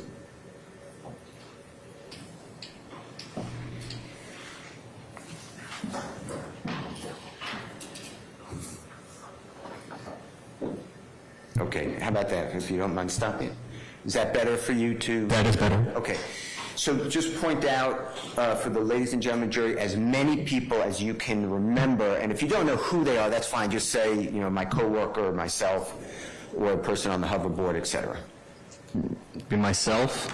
Can you do the? I'm working on it. Be myself. And one security officer and another security officer, and I believe, I don't know where the other security officer is.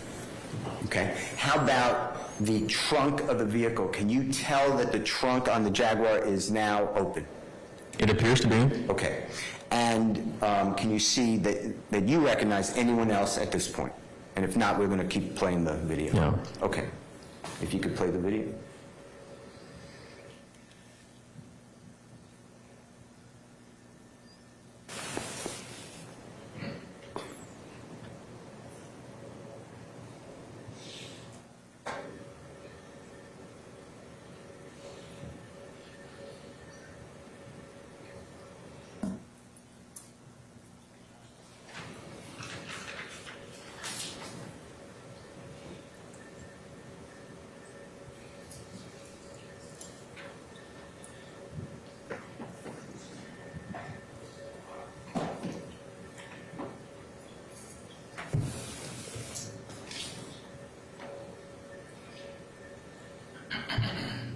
Okay, if you stop it just 1 second, if you don't mind.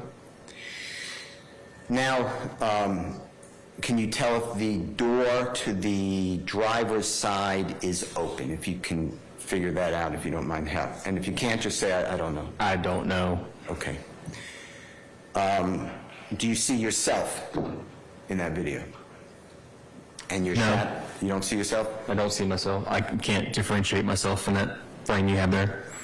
How about the person above the passenger headlight and on the sidewalk with the shadow being cast? And if you can't tell, it's fine. I can't tell. Okay. At the time of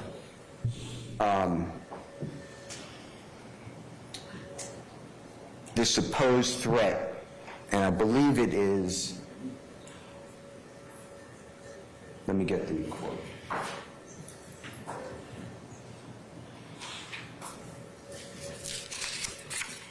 According to you,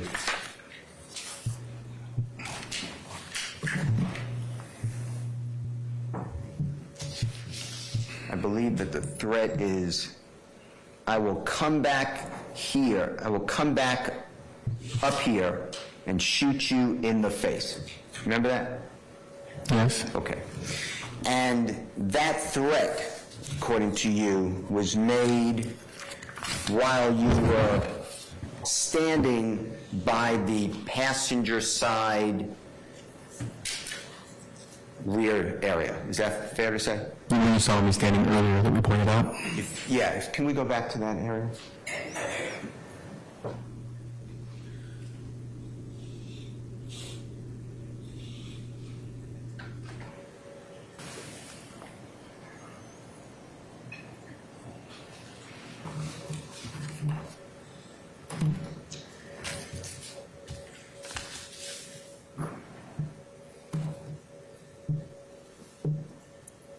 If you stop it there, is that helpful?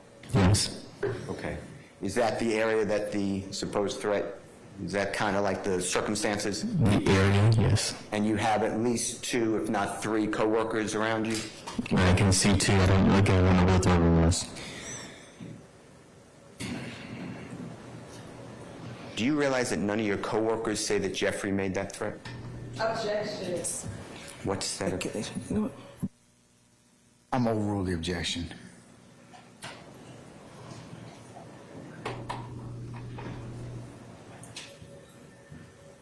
No, I spoke with Officer Lewis.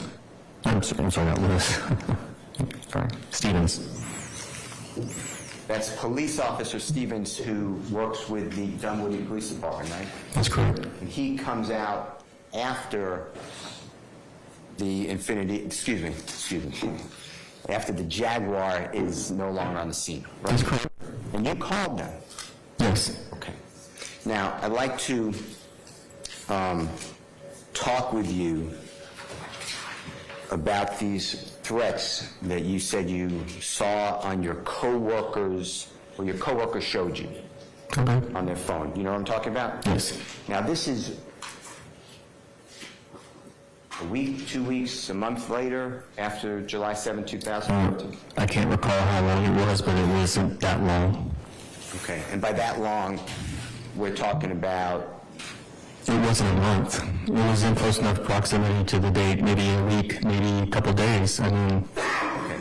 So later that week of July 7, 2015, maybe a week later or so, you don't know, but approximately, fair to say? Fair to say. And it's your testimony that a coworker showed you on his phone or her phone, him, right?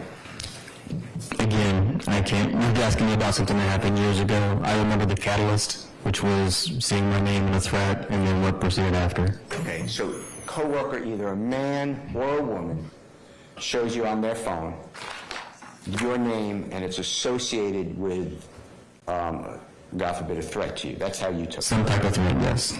And you are still holding your position of the mall officer, right? Security worker? The mall employee, yeah. Yes. And when you get that, you are concerned and you call your wife. Yes. And then you wanted to ensure that whatever social media platforms you have, there would not be personal information accessible to anyone but your friends, I guess. That's correct. Someone you invited. Someone they're invited, yes. Okay. Now, you have, at that time, contacts, relations with the Dunwoody Police Department, fair to say? It's fair to say. Because you can call them, this criminal trespass, thefts, they happen a lot, unfortunately, at the mall, or at times, right? Yes. So you know how to get in touch with them, right? Yes. Tell the ladies and gentlemen jury when you notified Dunwoody Police or any police department of this supposed threat. I didn't.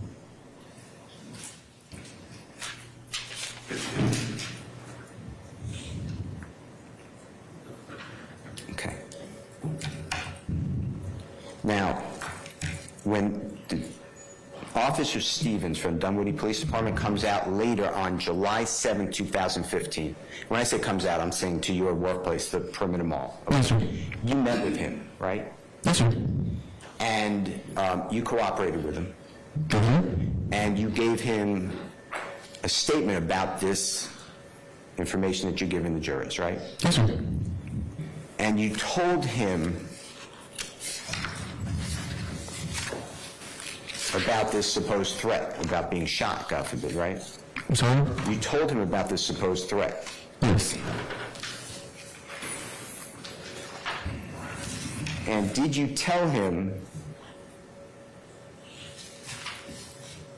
that the person who made the threat to you said that if you continued to approach, he would shoot you in the face? I don't recall. I don't recall that part of it. That's fine.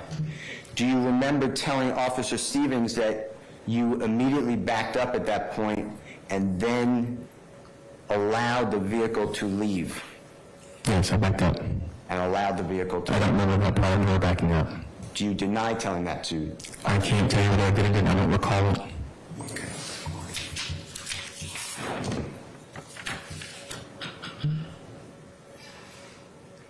In the video that we saw, that the ladies and gentlemen jury just saw, that you helped us go through, did you ever see any of the three people on the video do anything aggressive? And when I say the three people, I'm talking about the two on the hoverboard and the one walking with the bags. I don't know how I can tell you aggression from the video and the angle. I don't know what you're asking me for. Fast movement. Fast moving? Yeah, did you see anything aggressive? Again, I don't know what you mean by aggressive, sir. I watched the same video you watched. I can't tell a lot of the actions through the video quality.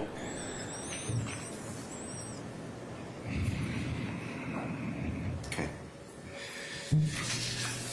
Your Honor, may I have 1 second? You may, sir.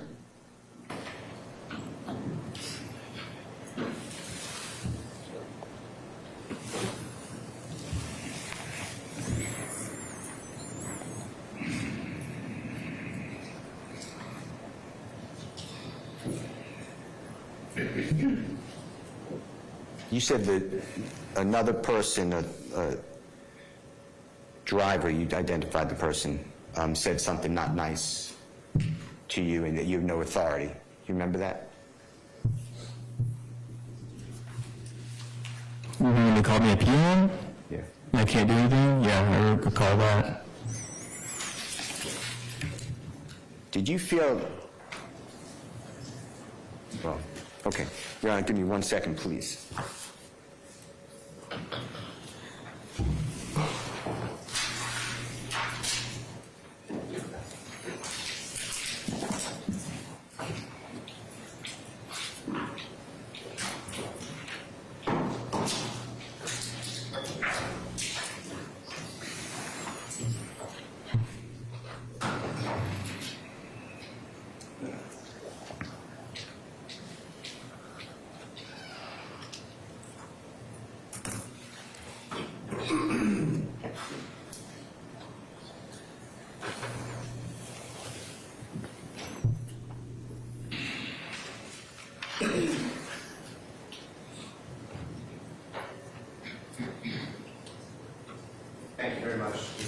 Your Honor, or Officer next. Your Honor, thank you. Thank you, sir. Anybody else? Any cross?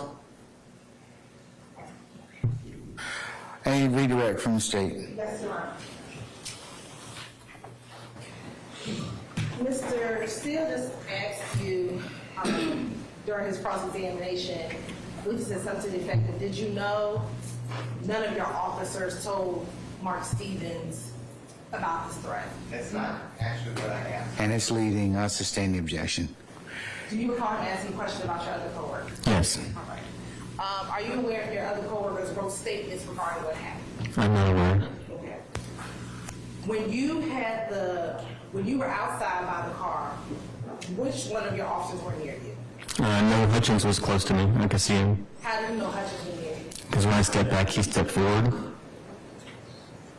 What preceded you stepping back and him stepping forward? I stepped back when the threat was received.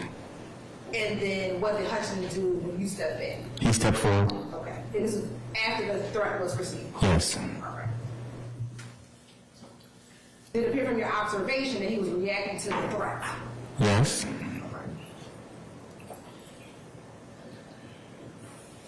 And that was one of the security officers, your security officers out there? Yes. Now, Mr. Steele asked you about statements that Officer Stevens wrote in his report. Did you write your own statement regarding this incident? I did. And within your statement, did you write everything you remember happening up until Young Thug threatened to shoot you in the face? I did. All right. I'm going to show you what's going to be marked, SA231R. Is this a copy of your statement?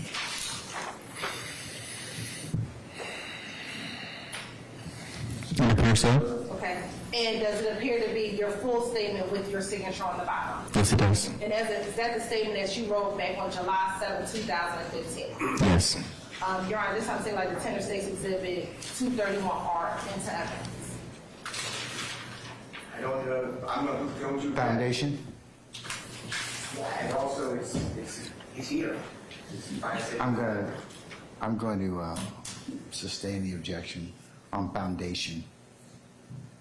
Take a moment and look at it. Does it appear to be the statement that you wrote? It doesn't appear to have any addition or deletion.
Okay.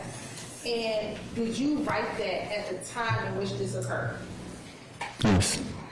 And within that statement, was that all of the information that you knew for you at the time that this event occurred? That's correct.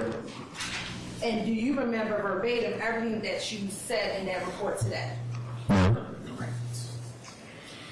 And again, did you write that statement at or near the time of the incident? Yes. And does it accurately reflect what happened? Yes. On that day? Objection bolster. Hold on. Are you finished yet? Your Honor, I'm going to tell this as a past recollection report. You haven't laid all the foundation for it. I'm not going to admit it. And plus, it's bolstering at this point in time. Your Honor, based upon the cross-examination. Can you all come on up, please? Yes, please.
you to look at 231R.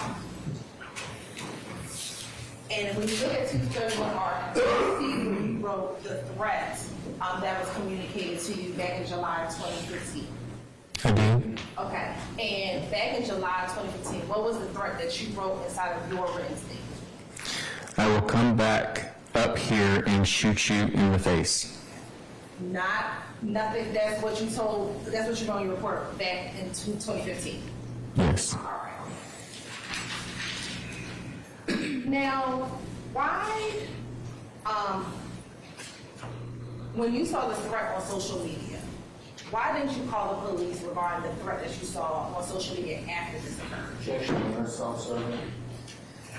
I'm going to overrule the objection, Mr. Williams. Okay. Why didn't you call the police? Honestly, when I did the research and I saw how big he was, I just didn't want anything else to do with it. And why did you call Dunwoody Police after the threat was made to you on July 7, 2015? Single objection, Your Honor. Yes, questions. Because I have to, according to policy. Why is that? Because I was threatened, or any individual was threatened.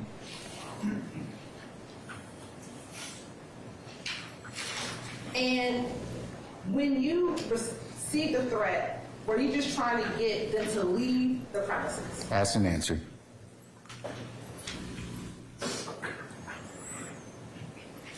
Lastly, I just want to go back and show you very quickly 2 minutes of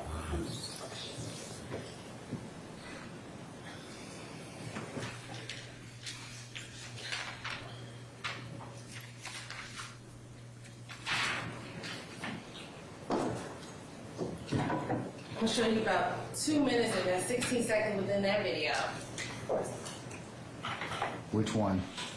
This is 188P. Thank you. Starting at what? At this started 2:16. All right.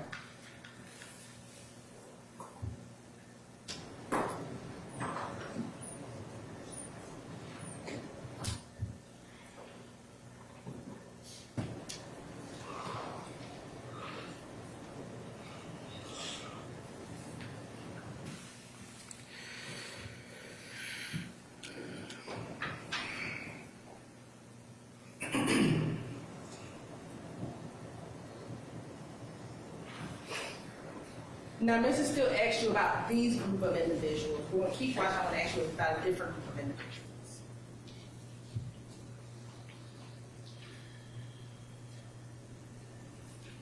Now, this one, do you know what it is that they're staring at, or why they stopped? I didn't know they had stopped. I didn't know they had stopped until I see the video here. My assumption, I can't assume. I stand in objection. Does that group of individuals kind of walk towards where the valet is? Yes. Right.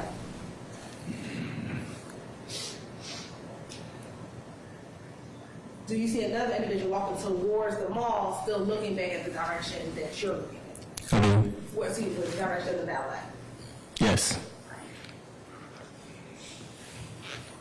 Now, when you were in the mall and the yelling was kind of going on, did you notice that other people saw you all, or turned around and paid attention to what was going on? I was focused on what was going on.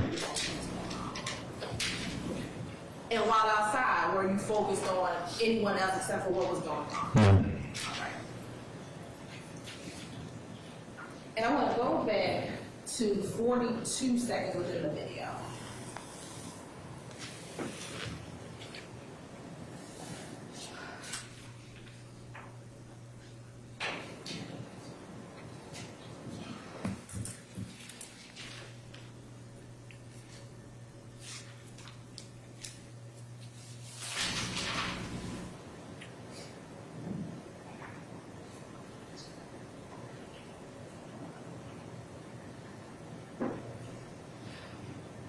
Pause it right here.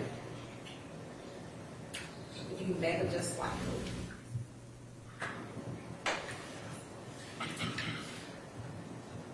All right. By any chance, are you able to read what is on those shirts at all? Objection, relevance. Your Honor, it is very relevant. See the word free. Hold on. Sorry. Let me handle what I need to handle, Mr. Matthews. Okay? All right, I'm going to sustain the objection. And that's at time hack 36, is that correct, madam? That's at time 36 seconds. Okay, just want to make sure. All right. Well, Anything else? No, I have no further questions at this. Okay. Anything further, Mr. Steele? Sure.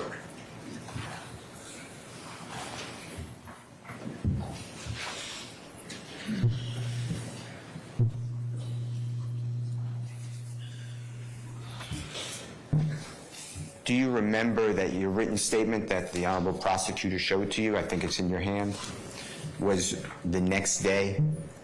I don't recall. It was after, because the officer was told to have taken the report. I didn't go to Dunwoody and bring this to them later.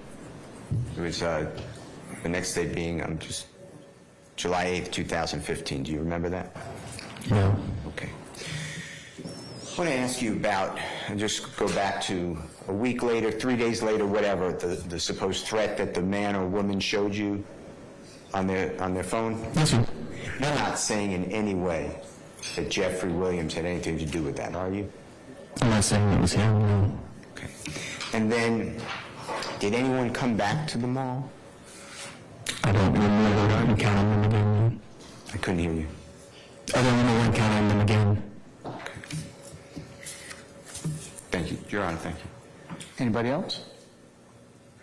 Any further redirect by the state? Nothing from the state, Your Honor. All right.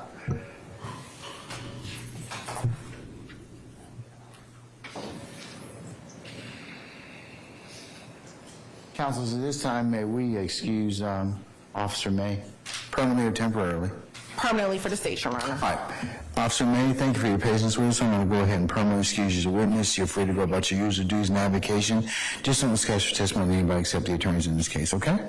Thank you, Your Honor. Thank you, sir.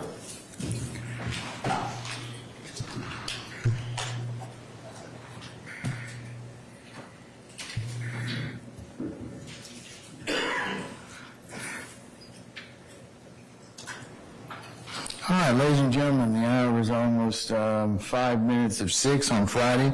How about we go ahead and let you recess for the weekend? Any objections? Okay, all right. Now, hearing none, ladies and gentlemen, I'm going to go ahead and recess you all for the week at this point in time. Let's go ahead and go through your favorite things, the ad nauseam admonitions, okay? You're going to be home this weekend, you've heard a little bit of testimony. Would it be okay for your family and friends to come over and say, hey, I've seen you on TV, I've seen you, I've heard about this. What do you think about it? Can you talk to them about it? No. All right. Can you call one another up or text each other this weekend and go, hey, what do you think about such and such? No. I didn't hear a resounding. Let's ask that again. So can you text one another over the weekend? No. Okay, all right. Can you look up anything on, any social media platform in regards to this case? No. All right, how about some, you go on any of the reference materials on any one of the reference sites and to maybe bolster your understanding about what you've heard here in court. You gonna do that? No. All right. How about phone a friend? No. Call an attorney? No. All right. Even if your family begs you to kind of talk with them about this, are you going to do that? No. Okay, all right. Ladies and gentlemen, we appreciate you so much adhering to these ad nauseam admonitions. As I've mentioned to you countless times before, they ensure a fair trial, just trial, lawful trial as to all sides. So that's what I told you that they're that important. So we appreciate you adhering to those and continuing to adhere to those. So it isn't lost on any one of us here. So we appreciate that. When you leave, I need you to put your notepads in the basket. Ms. O'Mana will secure those, and you'll get those back first thing on Monday. All right? Go ahead and take a juror sticker for your use on Monday morning.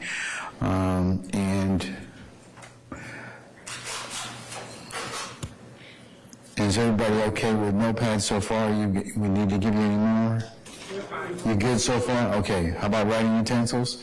All right, you good on that? How about juror stickers? Okay, you good on everything's good. All right. Okay, ladies and gentlemen,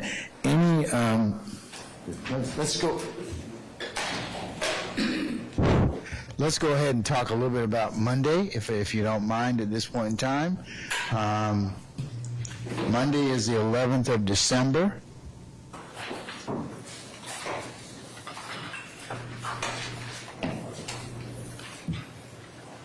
And ladies and gentlemen, if I could get you to be here for 9 o'clock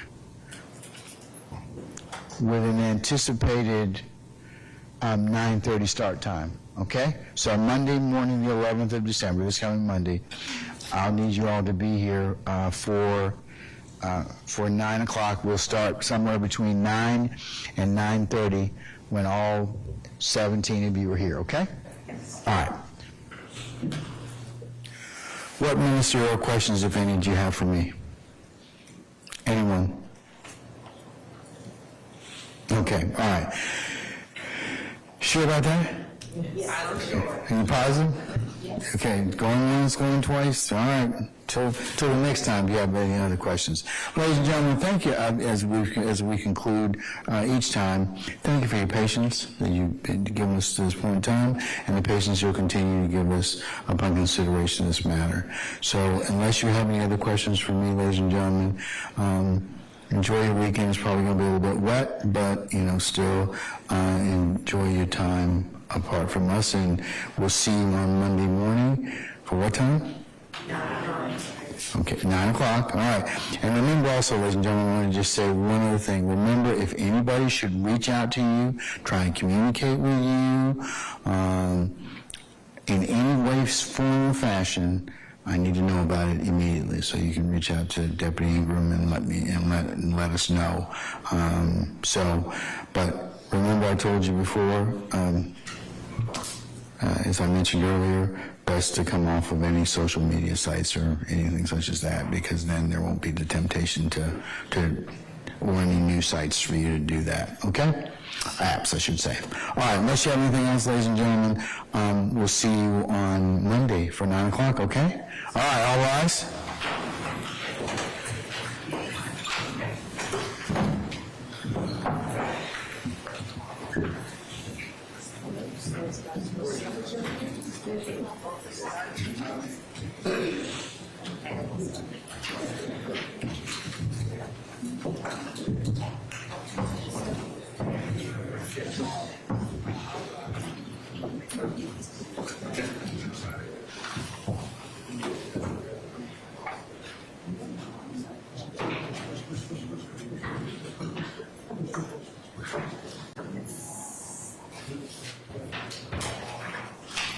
All right, ladies and gentlemen, please be seated. Our jury has left us.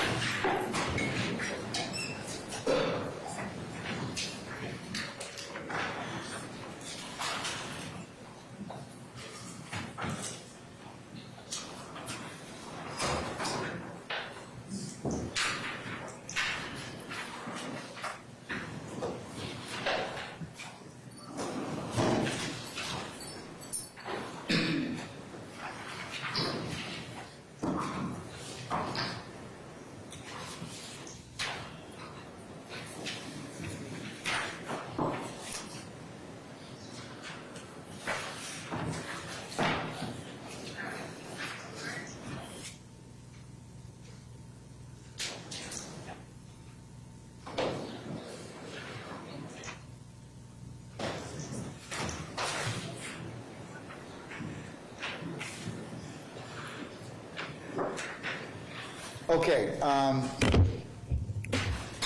counsels, any ministerial inquiry of me? Yes, Mr. Steele. I'm going to make a lot of money. I'm going to make a lot of money.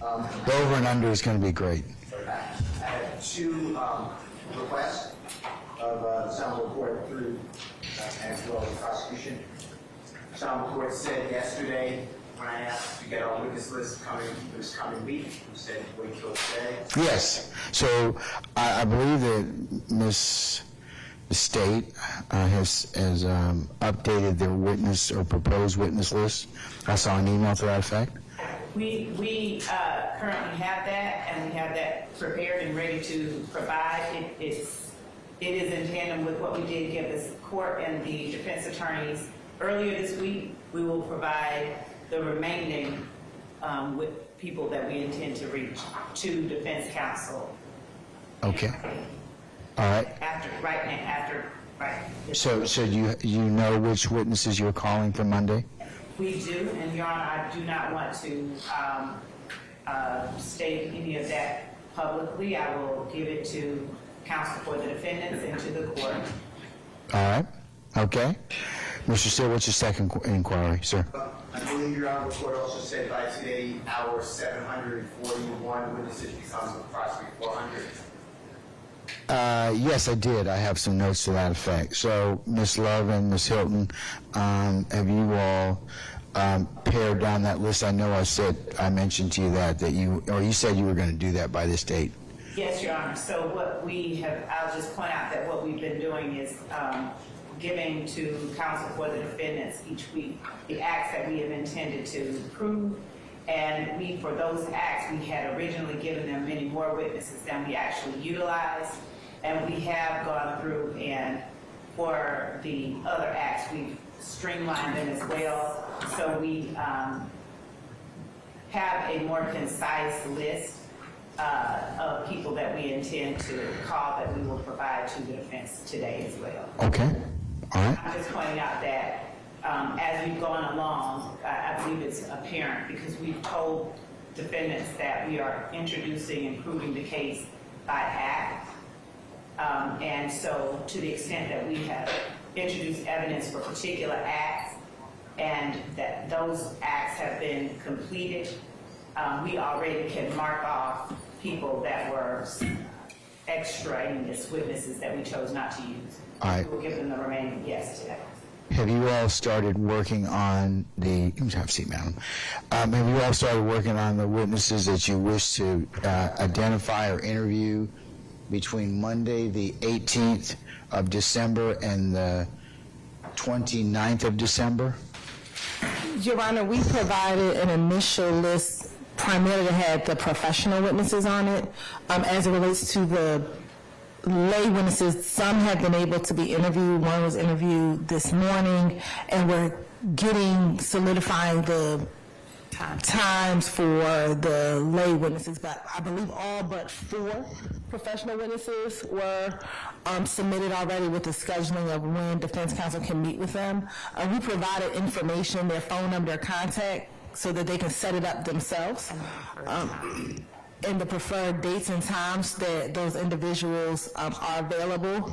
And so that has all been on the spreadsheet that we submitted, I believe, on Sunday, maybe Monday of this week. And we will update as far as the other lay witnesses definitely by next week before going into that week of the 18th and add the additional 4 professional witnesses that we do not have yet.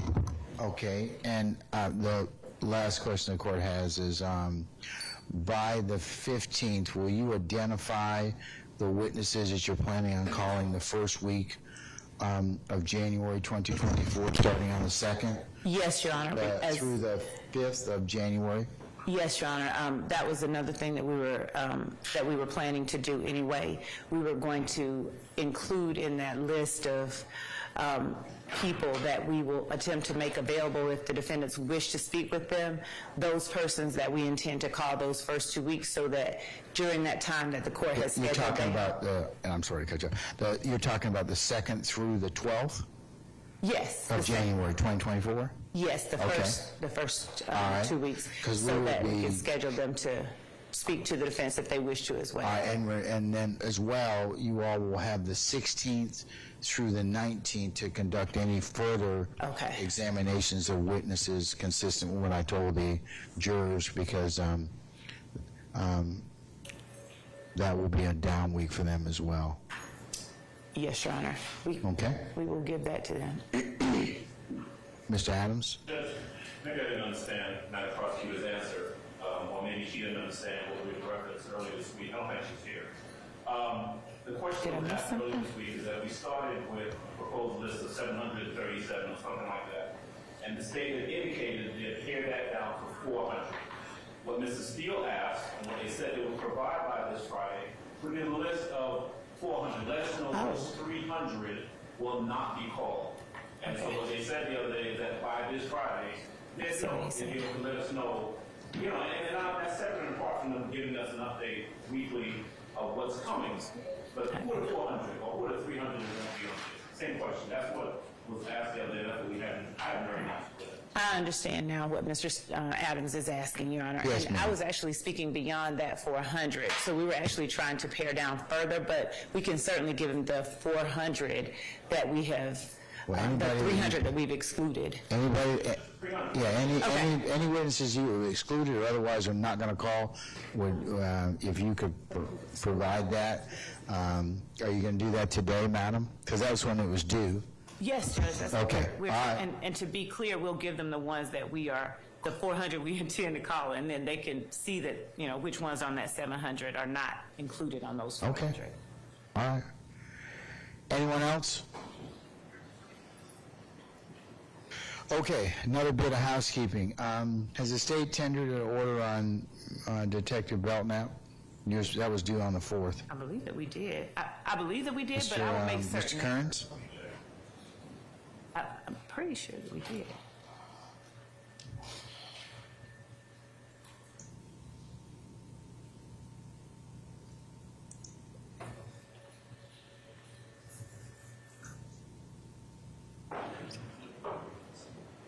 He said we did.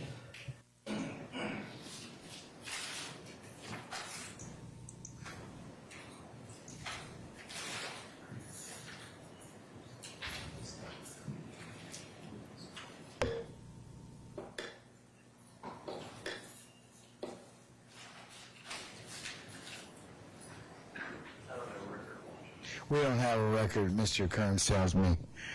I will confirm. So if you can make sure that is tendered to him by Monday, just so I can keep up with things. All right?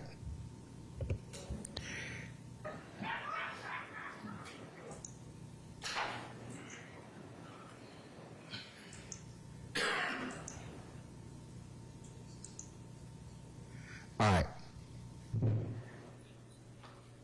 Anything else, councils, at this point in time?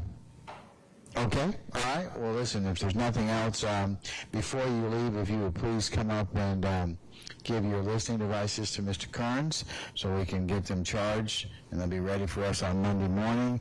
Need you all to be here before 9 o'clock so that we can promptly begin somewhere between 9 and 9:30, okay? All right, unless you have anything else, we're in recess. Enjoy your weekend. Happy Hanukkah to all of those that celebrate. Okay. And defense counsel can come over to get